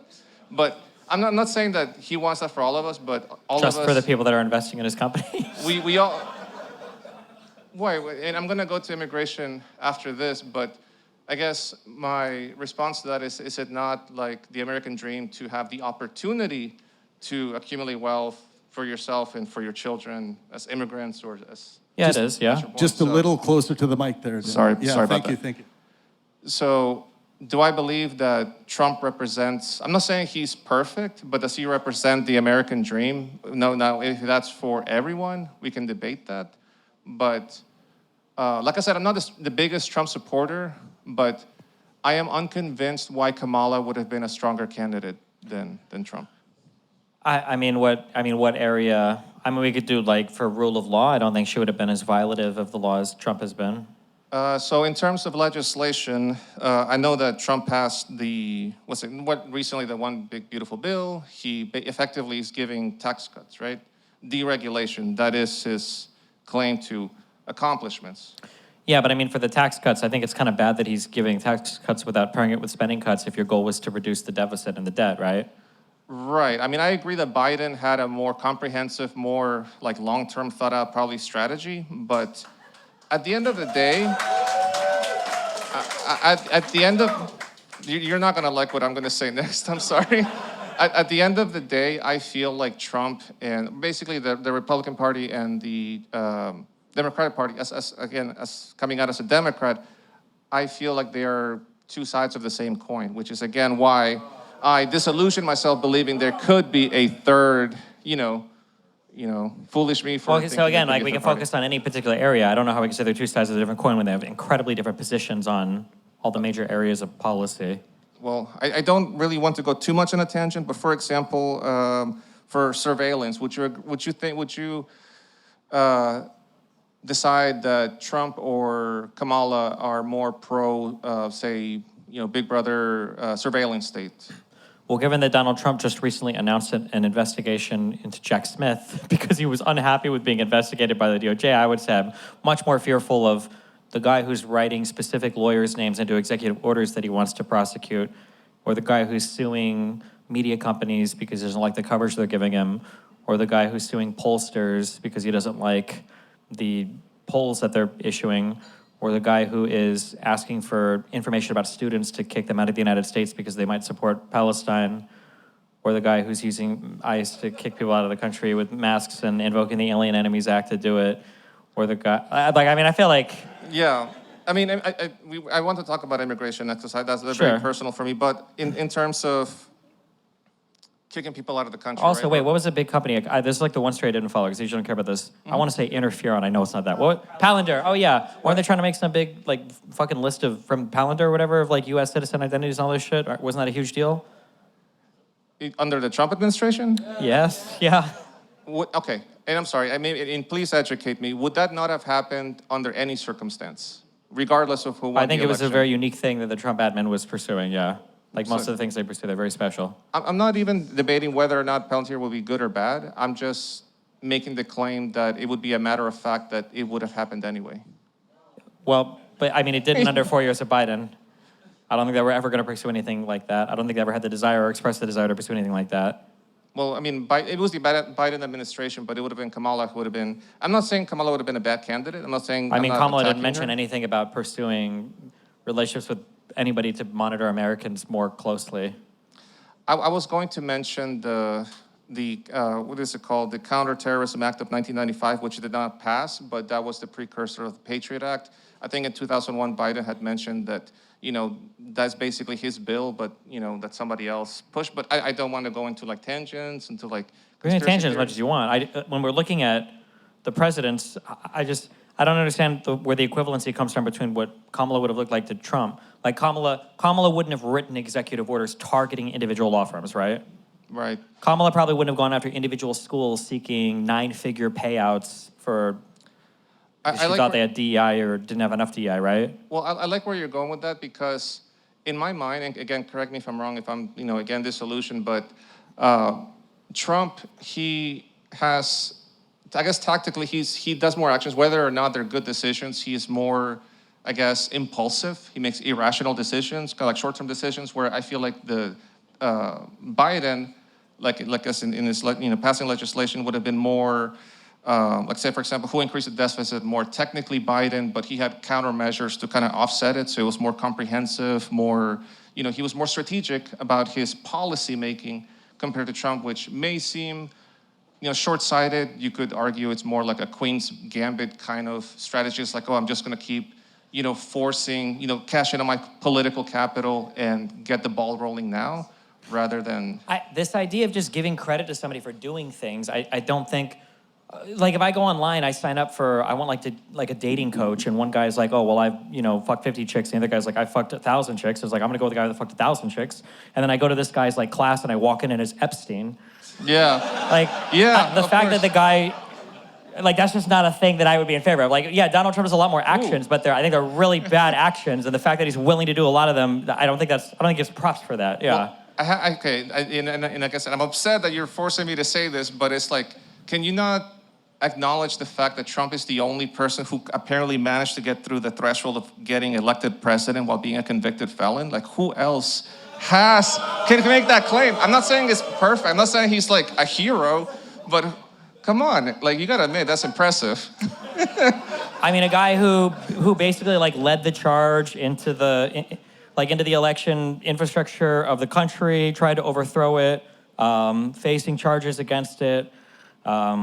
Almost got arrested, was kind of like absolved of these charges, came back to rule the government, took over. I'm describing Hitler right now. I'm not joking. That was like this is like his story, like into politics. So like, no, I wouldn't give him credit for that. No, I think that's more of an indictment on the average conservative mindset than it is a credit to Donald Trump. Like, it's not like Donald Trump like rose above his convictions and became a better person. He just doubled down. Yeah. Which, I mean, props. I mean, I do that sometimes, but I'm not the president of the United States. He's a capitalist. He's, he may be selfish, but anyway, I'm not going there. I think, I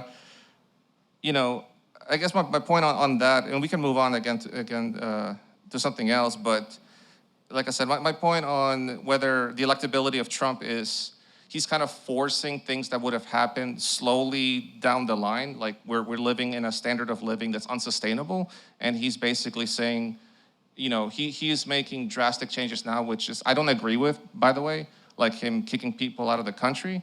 But, the laws are the laws. We were going to reach a breaking point. Well, except when they apply to Trump, right? Say what? Except when they apply to Trump, right? Exactly. Do as I say, not as I do kind of mentality. Maybe that's him, I don't know. But anyway, like I said, I think he was the strongest candidate.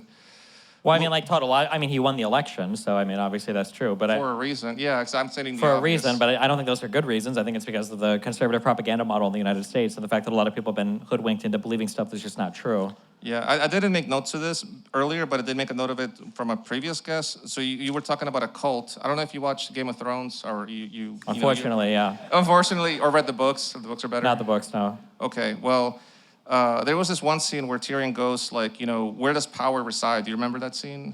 Like between the king, a holy man, and the rich man. Like, if they all tell you to kill the other two, who gets to decide who lives and who dies, right? Okay. And at the end of the day, it's like, it's just a shadow on the wall. Like, anyway, the point I was trying to make with that is like when you talk about... Wait, what was the answer? What did he say?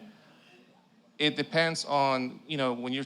I was going to tie it into like the whole cult statement. Okay. Like, how do you define like, okay, who writes the book? Who is the authority? Who is the highest authority? And it depends. And like it's like I don't want to say it's a fugazi, but it's like it's not written in the Bible, like God or the Pope or the president. It's like you said, it could be the conservatives, whoever's got the majority, whoever speaks the loudest. And in this case, it's not written. I mean, it's kind of written into the Bible who the highest authority is, right? Wouldn't it be God? Well, yeah, but like the Pope, I mean, if you're Catholic, is infallible when speaking on matters of church doctrine. It's highly interpretable, right? Well, no, it's whatever the Pope says, right? But what if you're not Catholic? Then you're not really religious, because as a Catholic, I don't agree with. I respect your religion. I respect your religion. We call those people non-denominationalist or spiritualist. I thought you were atheist. Come on. Well, now I am, but okay, yeah, I don't know. Okay, wait, but I'm just going back to this thing, this idea that like we'd be the same under the Democrats and the Republicans. I felt like there's this weird world where I would say like the centristy or these legendary Democrat center-left people who all seem to vote for Trump and ardently defend every single thing he says or does, right? Where they say these things where they're like, oh, I think it would have been the same for both of them. There's people say that like if you want to make a decision between two difficult things, then you should flip a coin. And then as the coin is in the air, however it lands, you can tell like what you actually want to choose based on how you want the coin to land. You might not know that until you actually flip the coin, and then as it's flipped, you're like, okay, God, I hope it lands heads or tails, If Donald Trump would have won, and all the people that were kind of like indifferent toward, or they said they were indifferent towards the outcome, both sides are the same anyway. If Donald Trump would have won and they would have been like, well, we'll see how it goes, then I would have believed that. But the fact that you have like, Joe Rogan and all these other guys, like painting these tables with cum after Donald Trump wins the election, and they're like, oh my God, I'm so happy it was Trump. Who knows what it'll look like afterwards? That doesn't seem like a difference to me. He's not a messiah. I'll agree to that. Yeah, but I mean, like, it seems like there was a clear preference. People do think there's a difference between the two. And every single time, like if you were to poll a room of 100 people who are like, both sides are the exact same, why is it that 95% of these 100 people are all voting conservative? It seems like they don't believe they're the same. I'm not saying they're the same. I'm saying long-term, the outcomes based on policy, kind of like the direction the country is moving culturally, which I agree there's cultural problems, it would have been generally in the same general direction. Like we're all going north, not taking the same roads. We might, deviate. We might, I don't think there's any road where the United States was tariffing islands of penguins under a Democrat. Yeah, probably. So I don't think again, probably, yeah. No, I will concede that. I mean, like I said, I don't think there was any road where a Democrat was talking about invading Greenland. I mean, like you're forcing me to defend Trump, and well, yeah, because you've come here and you said you. No, but let me wait. There's a reason why I say that, and it upsets me. It's like, and I say this truthfully or just somewhat kindly. Could you please tell me succinctly why I should have voted for Kamala instead of Trump? What would give me like, oh yeah, Daniel, get excited to vote for Kamala, like she is. The way or whatever.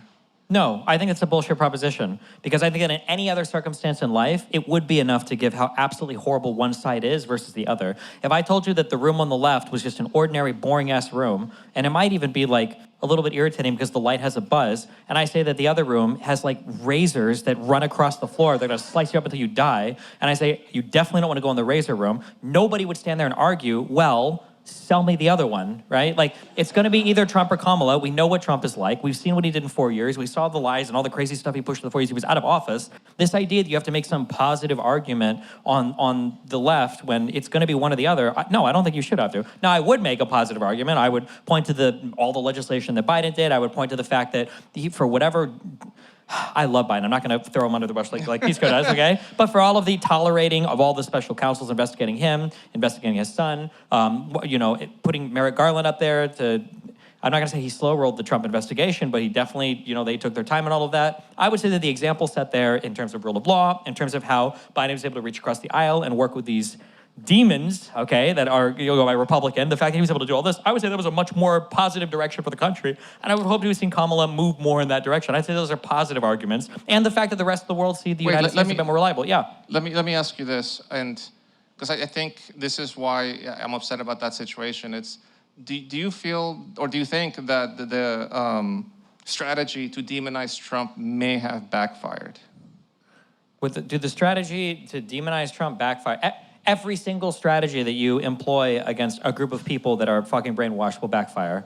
Like, people will say that demonizing Trump backfired, but Trump, like, fucking demonizes himself. Like, I don't know, like, what doesn't backfire for Trump? But do you think that half of the country is, like, part of Trump's cult, or do you think that there's just enough of them that can convince the rest of the population, or enough of the population? I don't know what it is, but, like, how are you not supposed to demonize, like, when you say demonize Trump, right? What were the main attacks against Kamala?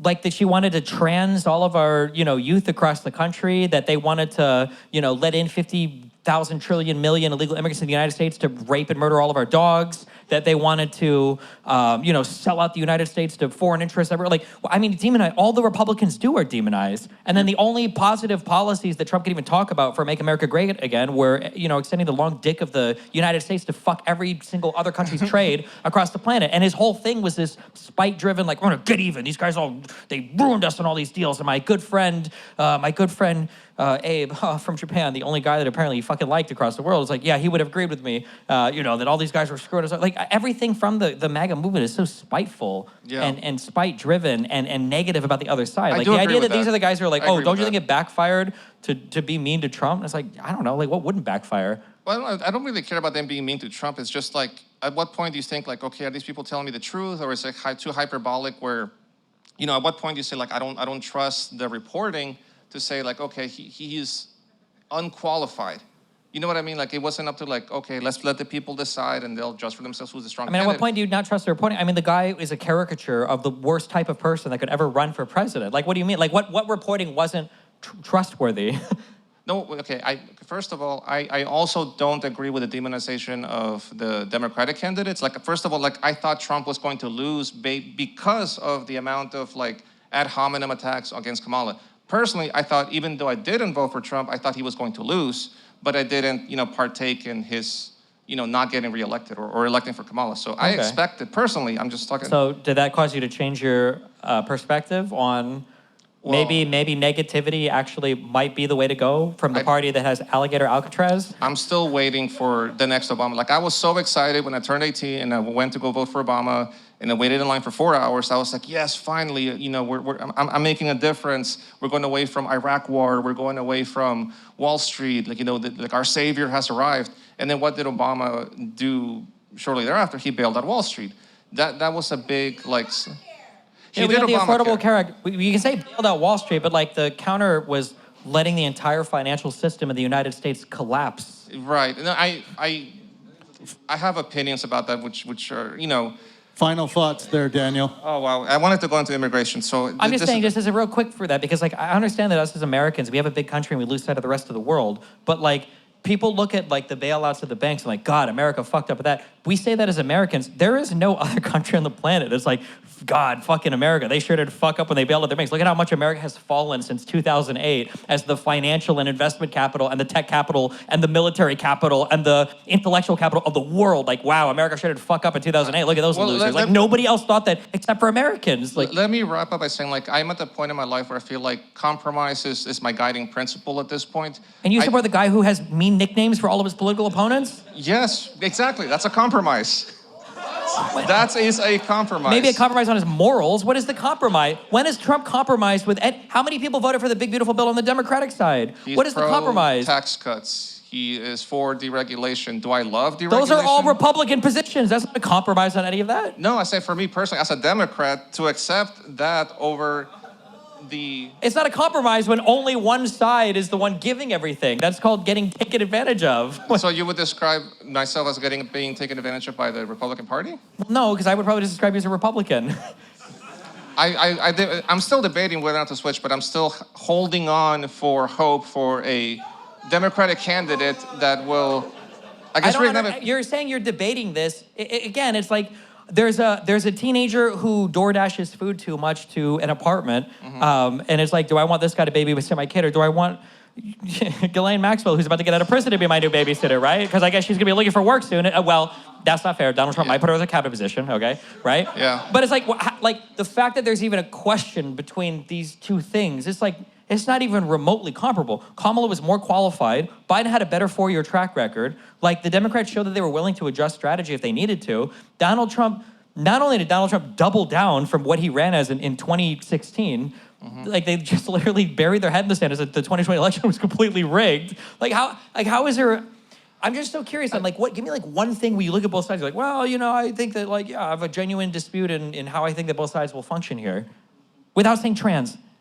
Wait, what? Say that again? Without involving trans people. What is the one dispute between the two sides where you're like, I kind of see both sides of this issue? Would I see both sides of this issue? What is Trump, in your mind, making it a difficult decision on? Well, I mean, for starters, the economy trying to keep unemployment low, I think sounds like a reasonable Unemployment goal. was lower under Biden than Trump. After COVID, that's like an accomplishment, right? And Donald Trump came in. Is your position that Trump would kick out like all Hispanics? For example, I wanted to go to immigration. Is that your position? That is like he is just like foaming at the mouth racist that he wants the worst for us. He's like out to get us. It's not about wanting the worst. I'm just whether saying if it's true or not. It's Donald Trump had to say that we were at war with Venezuela to kick out Venezuelans faster. That's crazy to me. I think it's crazy too. I do not agree. Why you agree with me? Stop agreeing with me. Because when you I don't know why this happens. I don't know how to deal with this. Okay, I don't understand this. Is that every time I just had a conversation? Because you're describing a caricature rather than like alligator. This is like 10 miles from my house. It's not a caricature. It's real. It's a place. Do you believe that the president should enforce immigration laws? I mean, I'm not trying to say how he implements it. I'm not even going there about like, okay, he's racist or he hates brown people. I'm saying like, it's not. I don't understand. Is it part of his job? Here's what I don't understand. Okay, I had a conversation yesterday with a very nice guy. Okay, Ryan, I love him, lawyer guy, cool dude. every single position that I bring up, it's like, okay, I agree Trump is horrible here. I agree Trump is horrible here. I agree Trump is horrible. I agree Biden was better here. I agree Biden was better here. I agree Biden was better here. But I'm still having this dispute between both people. Do I think both Biden or Trump would enforce the border or protect the border? I think both of them would. But when you say that one absolutely wouldn't, it makes me question why would you say that, right? That one what do you mean one absolutely wouldn't? What are we saying? I'm saying that both of them have the responsibility to secure the border. Yes. Now, when you're saying that one of them wants to deport us brown people because he hates us, I'm like, are you being genuine about that, or are you? I don't know. I don't know if it's necessarily about deporting brown people or not. But I'm saying in terms of their, first of all, just on a macro level, their demeanor towards people of other countries, I think, is dramatically different. I would say that Trump comes across, and the Republicans in general come across as far more insanely fucking hateful than the Democrats do. Do you agree with that? There's culture problems. Yes, there are fucking awful culture problems in this country. Yes. No. No, but No, wait. I didn't say in this country, and I didn't say culture problems. I said that the Republicans and Donald Trump and his administration come off as fucking hateful about certain types of immigrants, right? I would entertain the idea that that is a possibility. Yes. What do you want me to say? Because then the logical next step is to then compare that to the Democratic Party. If Biden would have created something called white re-education camps and thrown white people into there to wokeify them, would you be saying, That's bad, yes. You would say that's bad? You wouldn't say, well, I'm seriously entertaining the possibility that I might be opposed to this. Well, what I'm saying would... Here's what I'm saying, okay? I'm just kidding, because this is streaming live on YouTube. Listen, you're talking about the education system, because I hate both sides for it. This is the difference, okay? Is that the Republicans made fun of AOC for going to the border and saying that she was taking fake pictures to seem like she cared about an issue. That was the charge on the Democrats. And the Republicans are pushing out videos with Punisher music with Navy SEALs, or they're sending people like Nancy Mace, okay? Half this woman's fucking face is paralyzed from Botox, okay? She doesn't know anything about, she doesn't even know what fucking habeas corpus is when questioned in front of Congress. She's taking video in front of Venezuelans locked in cages, or people that were deported from the United States locked in cages behind her, doing these badass videos. That difference there, does that not come across? I gotta ask, as a, I don't know if you immigrated later in life, or if you were born in the United States. I was born here, but my parents came here. Okay, does it not bother you that the administration holds that view of people from other countries, from countries of your parents? Of course it would bother me, at a personal level, but on a policy level, if you say, for example, for inner city schools, right? Say today I was out there handing backpacks, trying to volunteer, trying to make a difference in my local community. It's would I be better off with the Democratic or the Republican Party? It's how is that going to impact me today to make a difference for kids going to school and getting an education and being more functional members of society? Okay, I'm curious. I'm gonna say, okay. So at a local level. A local level. Let's say that I mask and I don't show you the names, and some guy says, and he comes out and he says, I think that we shouldn't be funding lunches for school children. Do you think that's a Republican position, or do you think it's a Democrat position? To be honest, personally, perhaps I'm ignorant, but I don't know. Perhaps I am just not as educated as the rest of you. Who cut the Department of Education that just was 15% of the budget of most of the local schools across the United States? Yes, I'm aware of the what do you call it, the social programs that were cut by the One Big Beautiful Bill. So do I like that? So how are we both siding this? Okay.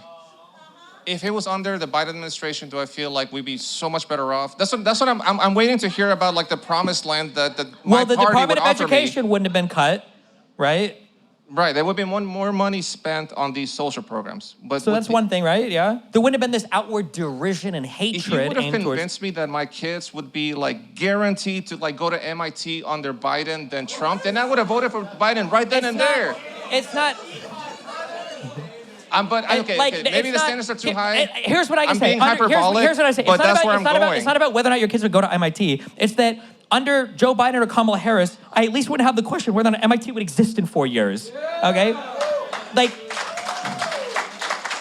I hope that you're right. I am rooting for that. If the Democrat Party, it convinces me that it's not just lip service. Why do they have to convince you?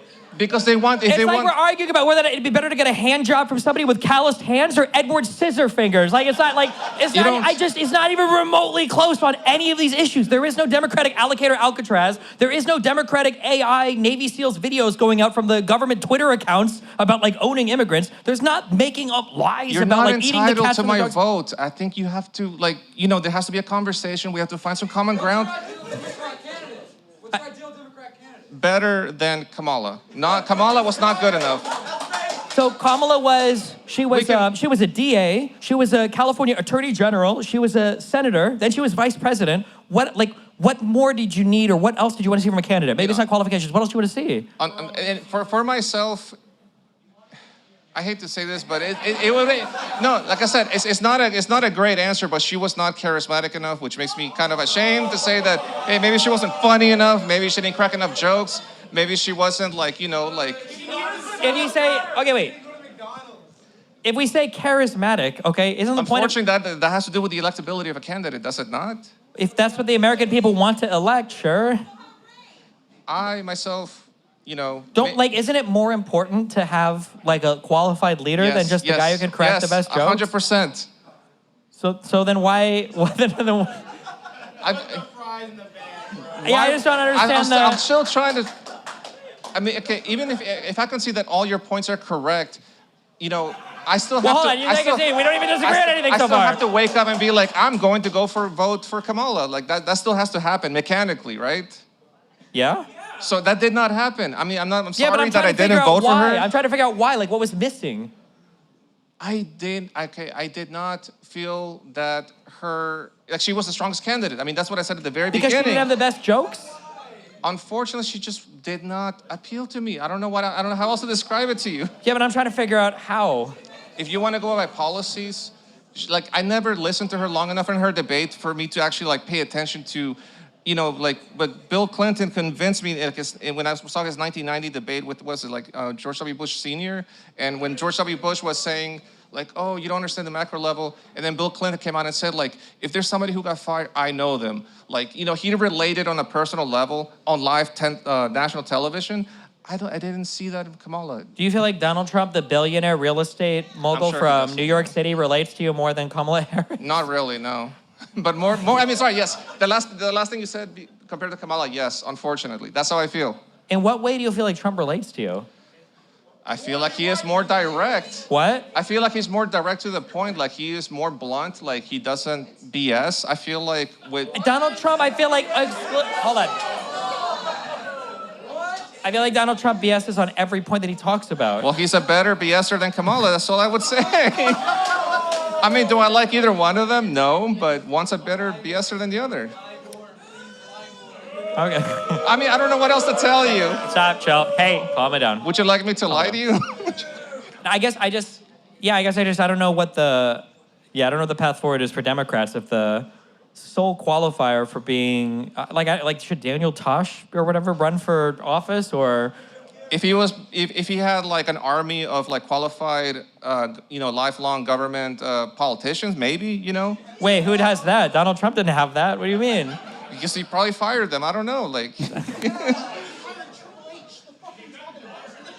All right, that's why I said he's more like a thoughts Queen's there, Gambit Daniel. kind of guy than. Do what? He's more. That's why I said he's more like a Queen's Gambit kind of guy than. What's the other one? More like a traditional opener, more strategic. Like I said, he's more speaks from the gut, and maybe he doesn't really think through his positions. I don't understand what the gambit is that we're playing here. What he do we? sacrifices pawns all the time. That's why he gets rid of people who don't. But he doesn't. I'm imagining playing against I don't know. I'm imagining playing against a chess master, and I'm just sacrificing every piece, and I'm gambit. Gambit implies a risk for some reward. Donald Trump just loses. So you think he's not that smart of a guy? I mean, that's what I'm saying. You think I think he's fucking retarded. Yes. Okay. For instance, so you talk here's this is the easiest thing I ask is so we say that he's this guy that does all these gambits. I don't think he's a genius. Sure. Okay, that's an understatement. But can we think of a single one deal that he got in the 5 years that he's been president that we thought all this gambiting stuff was worthwhile for? Well, I mean, somebody had mentioned the tariffs. I'm not supporting the tariffs, but... Okay, we don't have any deals from that yet. Just one thing. He had 4 years as president. He's attempting to do it, but I'm not saying it's a good decision. What about his first term? What was the one? Was there any amazing, crazy, good gambit deal thing ever? It's only going to be the tax cuts, which is going to be kind of obvious. Going to be kind of like the one beautiful bill, which it seems like low-hanging fruit. Why wouldn't he do that?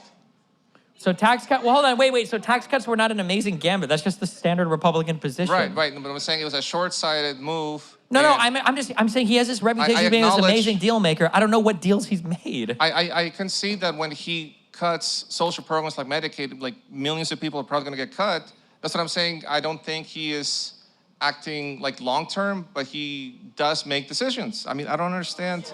He makes decisions.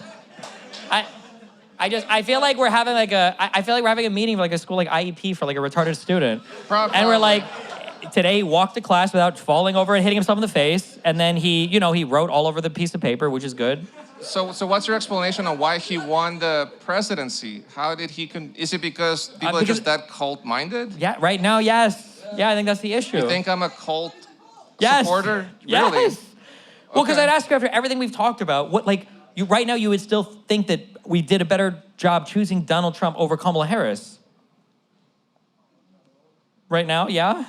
I mean, do I feel convinced after speaking with you today that I'm more No, I'm more that like anti-Trump? right now, if you could go back in time and say we should have had Kamala Harris instead of Trump as president, do you think that's true, or do you think we were better off still, despite everything that's happened, for Donald Trump being president versus Kamala Harris? Are you saying that we'd be better off with Kamala Harris? Is that what you're Right saying? now, yes. I don't know. I mean, I don't know. Like, I hope so, but I don't know. Like, again, like, if you want me to like say what you want me to say, No, it's I not will say- say I so, just- but I don't believe it. It's not saying, I just don't even know like on what singular possible position we could possibly say that maybe immigration to the border, maybe. But even at that, Oh. Biden showed a willingness to support like legislation at the end of his term that would have gone way further than the single executive order that Trump signed. Like, I don't understand how we were so afraid. What were we so afraid of? I'm just curious. What was like a worse outcome? Give me like the top two things. You're like, okay, Kamala Harris president, this is what's gonna get fucked up. Like, what would we be so worried about? Worried about Kamala or worried about Trump? Kamala Harris, if she would have been elected, what are like the top two things you're like, oh, this could go really bad? This is gonna sound probably bad at this point in time, but I feel like, no, not trans. Do you believe that Trump is the strongest Israel supporter candidate? Yes, he is. Trump is the strongest Israel supporter. Okay, and do you support the support of our ally in the Middle East? I support our ally in the Middle East. I don't think we need to be supporting everything Netanyahu's doing unconditionally right now, though, no? Yeah, I would agree with that. But then how do you agree with Trump? At that point in time, during the election, You think that Kamala would have been a stronger Israel supporter than Donald Trump? No, I'm saying the opposite. Yeah, so wouldn't Kamala have... Or wait, At that point, I'm talking about during the election season. I'm talking about... no, but back I'm then. saying right now, I'm saying what would have been a concern for Kamala Harris versus Trump? Do you think that Kamala would have pulled the plug on Israel completely? No, that's not what I'm saying. What I'm saying is that Trump went on record saying, like, there is no stronger supporter to Israel than I. At that point in time, he said that like I said, his convictions, even if they were false, the messaging was there. So hold on. So the strongest issue that you have, you're not Israeli, right? Just making sure. I am not Israeli. Okay, Why would I be wait. Israeli? So the strongest thing that we would have worried about under Kamala is that if she was elected, she might not have supported Israel strongly enough. Not as strong as Trump. I think that was the claim, and I believe But that would have been one of your top issues where you're like, fuck, we fucked up. We didn't help Israel enough. I'm giving you an example. You're pushing me to say, like, can you No, give me I'm an not example? I'm asking, okay, let's pretend that we didn't do that. I'm just asking, okay, hold on, we're almost done. I'm just asking, like, what is your top one or two issues? Not just, don't pick a random thing. Immigration. I said that. Okay, so the fact that Biden was willing to fully support a piece of legislation that would have incorporated what Donald Trump did as an EO and then gone much further, that wasn't a signal to you that like, oh, well, maybe Democrats could do like better as well. Do you think it would have been just as bad? They wouldn't have done anything on the... Immigration reform, that's what I'm saying, it would have inevitably happened. There would have been a breaking point. The laws needed to be enforced at some point. It needed a comprehensive resolution. Well, none of this happened under Trump yet, and it's not going to happen in 4 years, right? He is... Donald Trump will not, there will be no comprehensive immigration legislation by the end of Trump's term. I don't think it's a net benefit that he's spending more money on ICE, than deporting the people who like grow our foods, do these like really important jobs that, immigration overall is good for the country. That's what I believe. So you believe I know. This is gonna be crazy. Understand. I know you're gonna, like what I'm saying is that this was gonna happen under whoever was president. He's basically forcing that to happen now. Why do you think that? Because unfortunately, he is taking a position where like a lot of people's, I don't want to say racism, but a lot of stuff is coming out that would have, there's no like hiding like, oh, like I wonder what they really think. It's pretty much out there right now. That's how I feel about the situation on immigration. Do you think Donald Trump makes that better or worse? I don't know. That's what I'm saying. In the long run, In the long run, okay, fine, I will answer. In the long run, it will be better because it is better that this happens now than in the future. Because it would have gotten progressively worse. It would have been like a boiling frogs kind of situation. Any final thoughts there, Daniel? Hey, I'm sorry. I hope I made some sense. It's a pleasure speaking with No, you. you guys, I'm still waiting give for some love to Daniel. This is not easy to get up here and I do this. pray for a Democratic candidate. Great work, Daniel. Thanks, I appreciate the combo. Nice and August got close that to the one. mic, Nathan. All right, so I'm not from. Very He said close. that, you got further away from the mic. Put your mouth right on the mic. Right on the there. microphone. All right, Yeah. so I'm not from Houston. I actually drove here from South Texas, and South Texas used to be like really Democratic, but it's not that way anymore. Okay. And a lot of the reason why is because Trump addresses issues that are just being neglected. So a big one is Even closer there, Okay, Nathan. a big one is immigration. So this is like a really serious issue. And it's actually the most, and the people who like care the most about it are the people who are directly affected. So a lot of people, they come here, they have good reasons. They want to come because, they're dealing with danger or like high homicide rates from their home country or just economic opportunities. And I understand that. But they come here and they cause a lot of chaos, they cause disorder, and they strain a lot of the essential services in a lot of the localities there. So like my question is, well, first of all, do you support the mass deportations? No, absolutely not.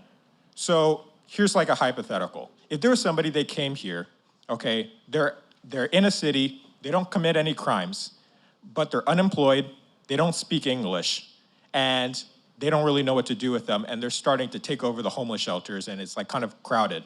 What do you do with it? If we're talking about unemployed people that speak very poor English, that are a drain on social services, not to knock my own people, but it sounds like you're talking about white people in the Midwest, okay?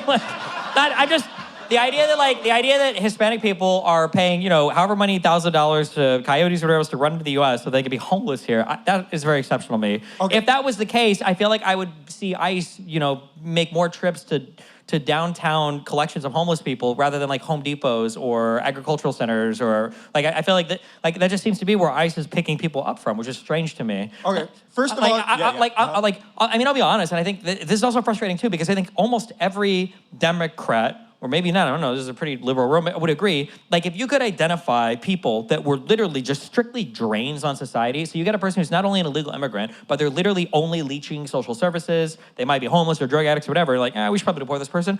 My guess is more than 80% of Democrats are like, yeah, probably that's fine. I think most people are like, yeah. Yeah, okay. So they do have a disproportionately high rate of unemployment, and to be fair, there's something to say about if you do mass deportations, it might cause labor shortage and stuff. So I understand that. But if there's people and the people, like I said, the people who are affected are the people who care most about this are the people who are directly affected by it. So New York City, Miami, you look at some of the California cities, and at the Rio Grande Valley, these people, okay, when you see somebody on the street or you see somebody at the corner and it's some Venezuelan lady and she's selling empanadas and she can't speak English, yeah, it's Well, selling empanadas, so it's not like she's unemployed. Yeah, I get it, right, yeah. But It's like she's making money, right? Yeah, but it's okay. But at some point you would like them to be some kind of ordered system for them to do it. And these issues aren't getting addressed. Okay, this is what I just fully reject this argument. If it was the case that Republicans laid out some realistic path to making it so that we could have a better immigration system, shore up the people here and figure out what to do with them, then, and Democrats are like, no, fuck you, that's not compassionate or whatever, then I say, okay, that's a good argument. But what are the arguments that Republicans have made for dealing with the illegal immigrants already here? What have they said? Have they said anything besides deporting 20 million people? Yeah, they've said that they need to deport people. And No, all of them. They've said basically all of them, right? Yeah, I don't agree with that. Okay, so wait, so you don't, first, so we don't agree with this. Wait, no. Wait, I'm just walking through real quick. Yeah. So we don't agree with that. You do Donald Trump tried to rescind DACA, and it's for no reason. Yeah. Right? Okay, and then also, have Republicans said anything about making it easier or doing something to change the immigration process into this country so that people that want to come here and work can do so in an easier manner? No, I think they want to deport people just because they want them out, right? Yeah. Okay, I agree with you. So so then why the fuck are these people we're looking to for immigration policy? Okay, so this goes back to the central question. If there's a bunch of people and they're overriding the essential services, this could be homeless shelters, but also, whenever they get injured, then they have to go to the hospital, and obviously they're not going to pay the bill. And then, the city, they have to pay these bills. So what do you do about that? This is not.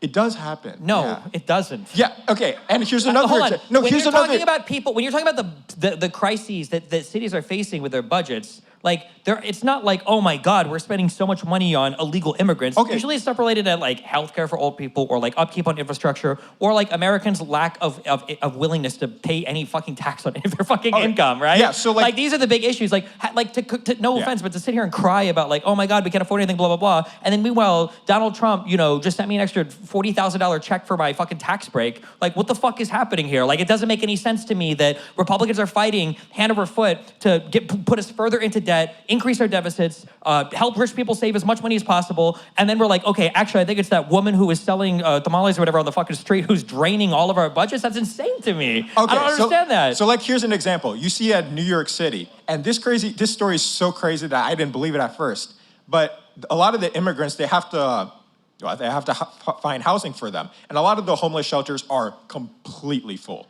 And so they put them in hotels in Midtown. And this ended up, well, now they have to pay for the rooms. They have to pay for the hotels in order to do it. And those are like $500 a pop. And so they end up spending billions of dollars just to house the immigrants. And it's at like, what point do you just, what is the solution? What's the long-term solution? I mean, we can figure out like what to do with these things without saying we have to sign up with a party who wants to deport 20 million people and then rescind DACA and not even provide any actual way to do immigration policy in this country. I don't know why we'd have to swing back that hard. You have to have some kind of solution, and the solution isn't being met. The solution was there was a massive bill that would have shored up a lot of our asylum-seeking process. It would have allotted a ton more money for judges to make decisions on who could stay here and who couldn't. It would have provided a lot more money for the immigration adjudication system in the totality, and it would have provided more money for border security, and it would have provided like a better way to cap people that were coming over the border if the process was too much. Like, this is what the comprehensive piece of legislation from Congress was going to do that Biden and the entire House and Senate were ready to pass until Trump said no, and now we got an EO to fuck the border for a little bit, and that's it. Like, nothing else is like, what the fuck? Okay, first of all, Biden didn't do that asylum crackdown executive order until like a year before the election. Sure. And second of all, for the border bill, that didn't get addressed until I believe the year of. And I hear what you do say about like, there is such, they are producing legislation to address this, but there is such thing as a little bit too late, because you kind of like, it's fair to say that a lot of the Democratic sponsored bills wouldn't have the level of sincerity that you would expect. Like, a little bit too late. Like, the fact that the Yes, of course, yeah. Yeah, hold on. I don't understand why the Democrats have to be perfect on every single fucking issue, and then when we find, like, I'm not gonna say to argue that it was perfect on immigration. I think maybe Biden could have moved faster on this issue, but like, the United States came out as the fucking envy of the world when it came to COVID and the recovery that we did afterwards, and somehow the Republicans have convinced everybody that I guess Biden single-handedly slowed down every fucking ship on the planet and caused worldwide inflation or whatever. Like, I think that the Democrat transition into the post-COVID economy, for the most part, was unbelievable. Like, if you would have told people prior to COVID, like, hey, what do you think the world's gonna look like if we shut down the US economy for like fucking 3 to 6 months, give or take, depending on your state, how would people survive? People would probably mass starvation, mass homelessness, the mass closure of all these things. And if you were to say, actually, in like 1 year, we're basically gonna be fully financially recovered, our stock market's gonna be back and everything's, like, people would call you fucking crazy, but that basically happened, right? So we managed to achieve that. We managed to crack down on the insane amounts of random global conflict we were involved in. The war in Ukraine escalated massively, for sure. Okay. And you had that, but I'm just saying there are all of these different things that Biden, who is supposedly senile, somehow managed to rise to the challenge and face and got us through these 4 years in a pretty exceptional manner. For Trump to come in and give us a Q1 contraction out of nowhere, and then to be tweeting out, Israel turned the planes around, and I think Putin lied to me in our last fucking meeting. And we're like, okay, but the Democrats failed on this one issue. Like, what is the standard? I don't understand, like, what the fuck? Okay, based off of what you're saying, you're kind of, you're making the argument that you think that Democratic governance does a really good job at addressing a lot of these issues. Compared to Republicans, yes. I'm saying that You're listen to the cities that you're listing. New York City is complaining about illegal immigrants. Yeah, because nobody wants to go to fucking Birmingham or whatever, right? Not to knock any other cities, right? Yeah. And it's like, or nobody wants to go to fucking, like you're talking about the most popular cities in the United States. You're talking about the ones that are producing the most amount of wealth in the United States. You're talking about the ones with the highest like contribution to everything that we do here. Like these are Democrat-ran places with Democrat policies and Democrat culture. I'm not saying it's perfect, but I'm just saying like how can we only speak about the negatives on everything and then pretend that like Republicans are going to give us a better solution when they're not? Well, actually, we have a test. We have a test on the quality of governance. It's people voting with their feet. And you see all the time in states like Texas, North Carolina, Florida, states like Idaho, even like Idaho and Tennessee, they're seeing massive increases in... Where are people going in Texas? Are they going to Plano? They're going to the cities. To where? And what do you think that Austin? Okay. Do you think that Austin looks more like Corpus Christi, or do you think Austin looks more like San Francisco? Come on. First of all, Miami is like a legitimately red city now, right? Miami's a very special place, okay? It's a legitimately red city. And a lot of the Florida cities, I think, except for maybe like Orlando, maybe one other, they're like actually legitimately red. And Houston is probably as conservative coded as a city as you can see. And it is. Bro, Harris County voted, Harris County is like legitimately 50-50. And, it is, dude, it is. First of all, let's Be nice. All right, first of all, it's okay. If you look at the population growth, they are just clearly going to southern states, right? And Because even it's more expensive to live in the blue ones right now, yeah. Yeah. But then also notice that these red states are also, now, I don't spend a lot of time in Austin, okay? I don't spend a lot of time in Texas, but I do hear people living in Austin that are complaining about the massive increase in cost of rent. I know that in Miami, that's not true. It actually dropped by 20%. Austin, okay, first of all, Austin is building a shit ton of housing, like a lot. Actually, they top every city in the entire country in terms of how much they build. And a lot of the reason for that is because Texas's housing policy is legitimately like really good. So it's like the permitting process is really easy. Even if you want to build like a multi-development, like a multi-family development, you get a permit, you request a permit, the approval process takes like maybe a couple weeks, and then you can just start building. And then as a result, you see like in Houston, you can get a really nice apartment for like $2,000. Sure. Or often I won't fight you on less. this. I've heard that it's easier to build in Texas. My wonderful abundance friends bring this up a lot, okay? I guess, okay, so going back to when I was screaming at you, okay? Yeah. The thing that I don't understand that's frustrating me is like we can point to immigration was an issue that we might feel that the Democrats drag their feet on despite the fact that there was a bill in front of Congress that everybody's ready to... Okay, but we might say the Democrats could have done a better job on that. Yeah. But I feel like when I look at the Republicans, I look at Donald Trump, I feel like there's like 20 things that I can be hardcore critical of. Okay. Why is it that one issue is enough to flip everything? And it's like, well, no. No, it's a combination of things. And, if for immigration, once again, kind of like people vote based off of their proximity to the problem. And, there's something called like Maslow's hierarchy of needs. And it like organizes how the things we care about. And at the bottom, it's like food, water, and shelter, stuff like that. And then like a tier above that would be stuff like, like cost of living. So like rent prices and gas prices, I guess. And then also stuff like safety, so like crime. And then also you could say like kind of the disorder. So, if you see an immigrant on the street, I know it's kind of... How do you even know they're an immigrant? No, I do. Okay, I'm sorry. If I see a Venezuelan lady selling empanadas, she's an immigrant. I'm sorry. And it is true. And she doesn't, I don't mean this in a derogatory way at all, because... All right. So we kind of order the way that we see things, and so above cost of living and safety and crime, there would be something like familial relationships and loved ones and friends, and then at the very top is ethics, right? It's ethics and self-fulfillment and stuff. Now, if you look at this pyramid, clearly Democrats care a lot about ethics, and I understand that because Trump is really immoral on a lot of levels, But the way that the pyramid works is that you can only really start caring about some of the things at the top if the things at the bottom are satisfied.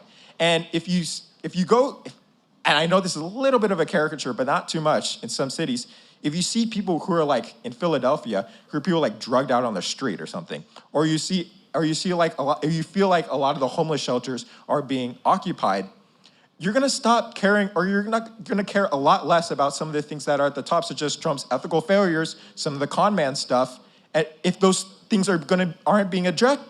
And this goes back to my central point that Republicans tend to do a lot better job, at least currently, at addressing some of these bottom tier issues that the Democrats kind of neglect. And I think a real reason for that is that some of the solutions to these problems, whether it be immigration and crime is actually going way down, so I give them credit for that. But some things like immigration or kind of like public disorder, a lot of these things, the solution can be considered kind of mean, and Democrats kind of drag their feet when it comes to proposing solutions where that solution or the addressing the problem might be considered a little bit mean. Like, even if I were to grant that Democrats don't do the best of job on these things, I feel like, one, they're kind of like uniquely situated to deal with these things in that, like, the cities where people tend to be homeless, right? People tend to be more homeless in places where, because you've got larger cities, that's where homelessness tends to happen. Larger cities also have the culture that is more, I guess, concurrent with democratic culture, like tend to be ran by Democrats. Like, is the mayor of Houston, is he a Democrat or is he a Republican? Okay, and then for the last 25 years, it's been like, I think, like, right? So it's like, so I just, there are things that a president can do to help. There are things that a president can do that doesn't help. If we're going to say the Democrats drag their feet on some things, like, again, for Donald Trump to come in and in my mind, hurt in like 52 different areas, and then like to barely help in one, I don't see how Donald Trump is putting us in a world where we're more equipped to deal with the homeless population or to deal with, like, okay, even if you did care about the things that Donald Trump says that he cares about, he's not even going about doing it in the most effective way. Like, he's making it into a giant, like, shit show, and now nobody wants to work with him on anything. I understand that. And, okay, yeah. I think that one of the problems that we see is that a lot of the Republican governance is more effective in dealing some of those problems. And a lot of the Democratic governance, they kind of drag their feet. And even when Democrats kind of like recognize solutions, you know how like Democrats, the way that like they organize, the way that they conduct politics is it's highly coalitional. Like, if you can get a lot of groups, blacks, gays, unions, and you can like get enough coalition of different groups. And if you make sure that they feel represented and that you care about them, you can get enough people to like get over 50%, and then you govern as such.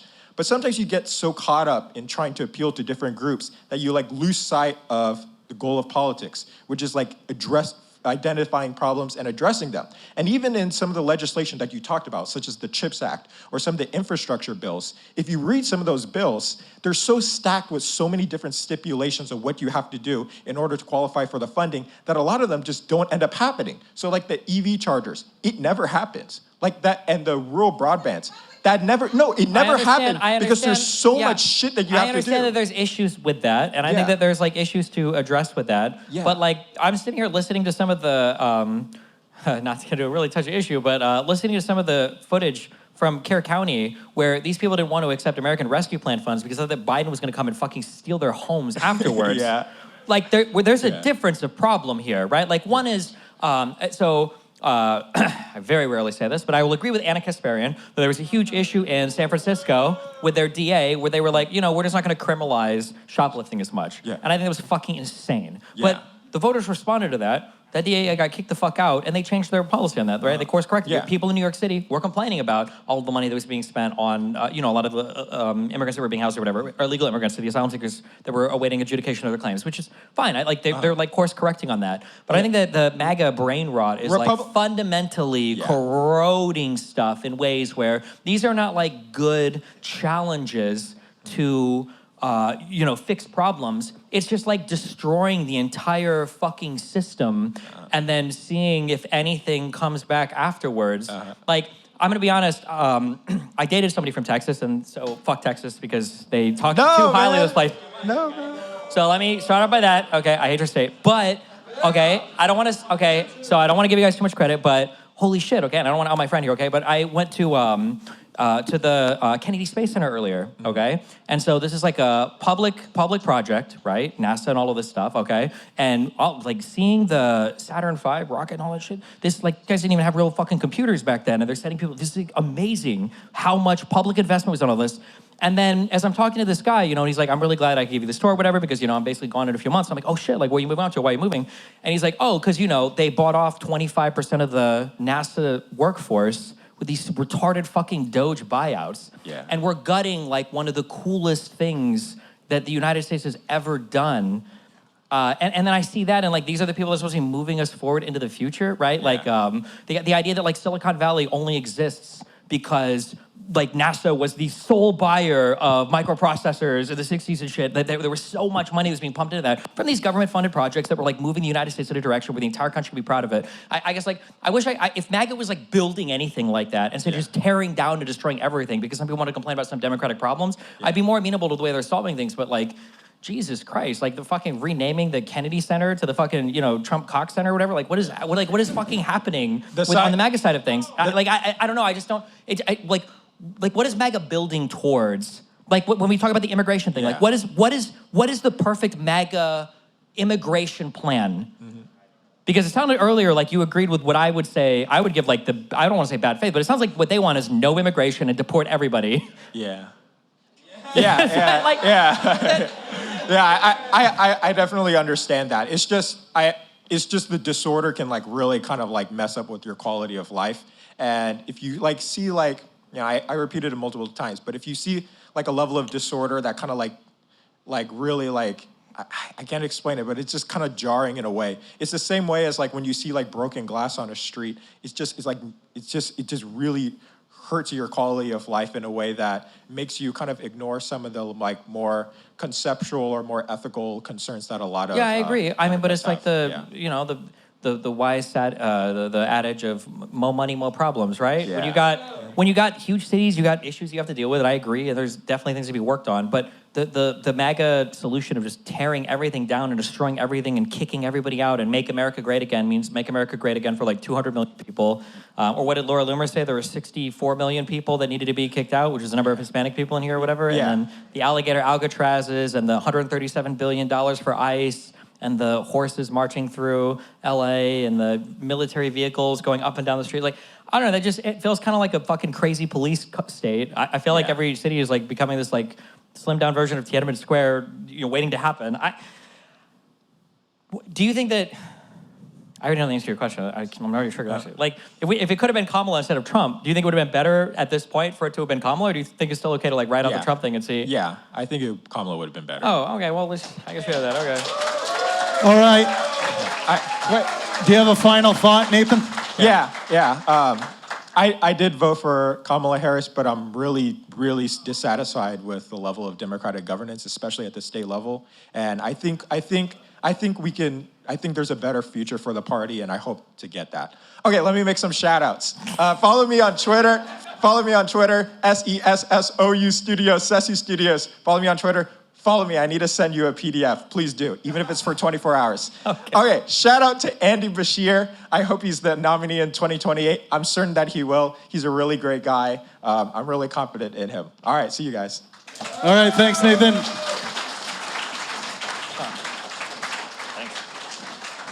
Really quickly, I like to give at least one opportunity to someone who didn't buy a debate ticket, who wants to come up on stage and ask a question. Put your hand up if you're interested. Okay, let's take a look. Yeah, in the white hat over there. With the big beard. Yeah, come on up. One thing I had a question on, kind of going back to like the Israel-Palestine stuff, was I heard you say multiple times that international law was actually very important, but anytime I looked it up on your channel, the only thing I saw was a debate where you were arguing the other side, like it actually doesn't matter. So like, could you kind of explain why you ultimately got to where it is like very important? Well, any law only matters if it's enforced on all sides. Yeah. And if one side abdicates the law, then the other side won't play by the rules. And so, yeah. Because at the time your argument was, well, the major players that would have bought in aren't. So like the US wasn't part of like the International Criminal Court, is that what it was? Yeah, kind of, but like the and then Israel too. So that was like why the U.S. tries to do its best to hold itself accountable. Like obviously we're not perfect and we make mistakes, but I mean like if major shit is fucked up, like people will get in trouble for it. Israel tries to hold itself accountable as much as people might not like to hear it. Like they could definitely do a better job, but like they roughly try to play kind of fair-ish. But the issue is that like when the entire international community is only pointing to one side, like the side that they're pointing to at some point is going to feel like, well, fuck this, who cares then? Like if no one cares about the other side, then they don't have any buy-in basically. So it's buy-in from everybody else. Well, if you feel like you have opponents that can do whatever they want to you, and no one is going to care how they function, it severely decreases your desire to adhere to, I guess, like rules of international law. Could you give me like an example? October 7th? Okay. Well, wait. But that would have been illegal against, well, I guess Palestine isn't a country, so like... It's what I'm whatever saying you're is, like, calling the is people- mega illegal. You can't do that. Yeah, not good. But nobody gives a fuck. But then both sides wouldn't have signed. I'm trying to say, like, if they're not signed on to that... Oh, so you're saying it happened because they're not playing by the rules of international law. Is that what you're saying? No, I'm saying that like, so there's, oh God, Sorry, I forgot I'm it's totally, so long. like, No, you're missing good. There's a thing called, I think it's called customary international law, or I think it's customary international law. Something customary, international humanitarian law maybe. But basically there are these ideas where everybody follows these so ubiquitously that it's basically considered part of, like it is essentially legally binding law. Like you have to adhere to these It's things. like almost like murder's wrong. Everybody Yeah, around the basically. world Yeah, I think agrees on Jus this. Cogens, J-U-S-C-O-G-E-N-S, Yeah. is like the term that people use for some of these things.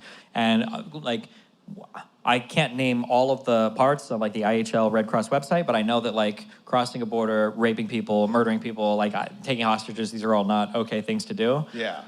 The fact that like, it's crazy to me that we hear so many people, reach out to condemn Israel, which, they should, Israel's fucked up a lot. Yeah. But like, I don't know where all the people are that are screaming for like, why the fuck does Hamas still have all the hostages?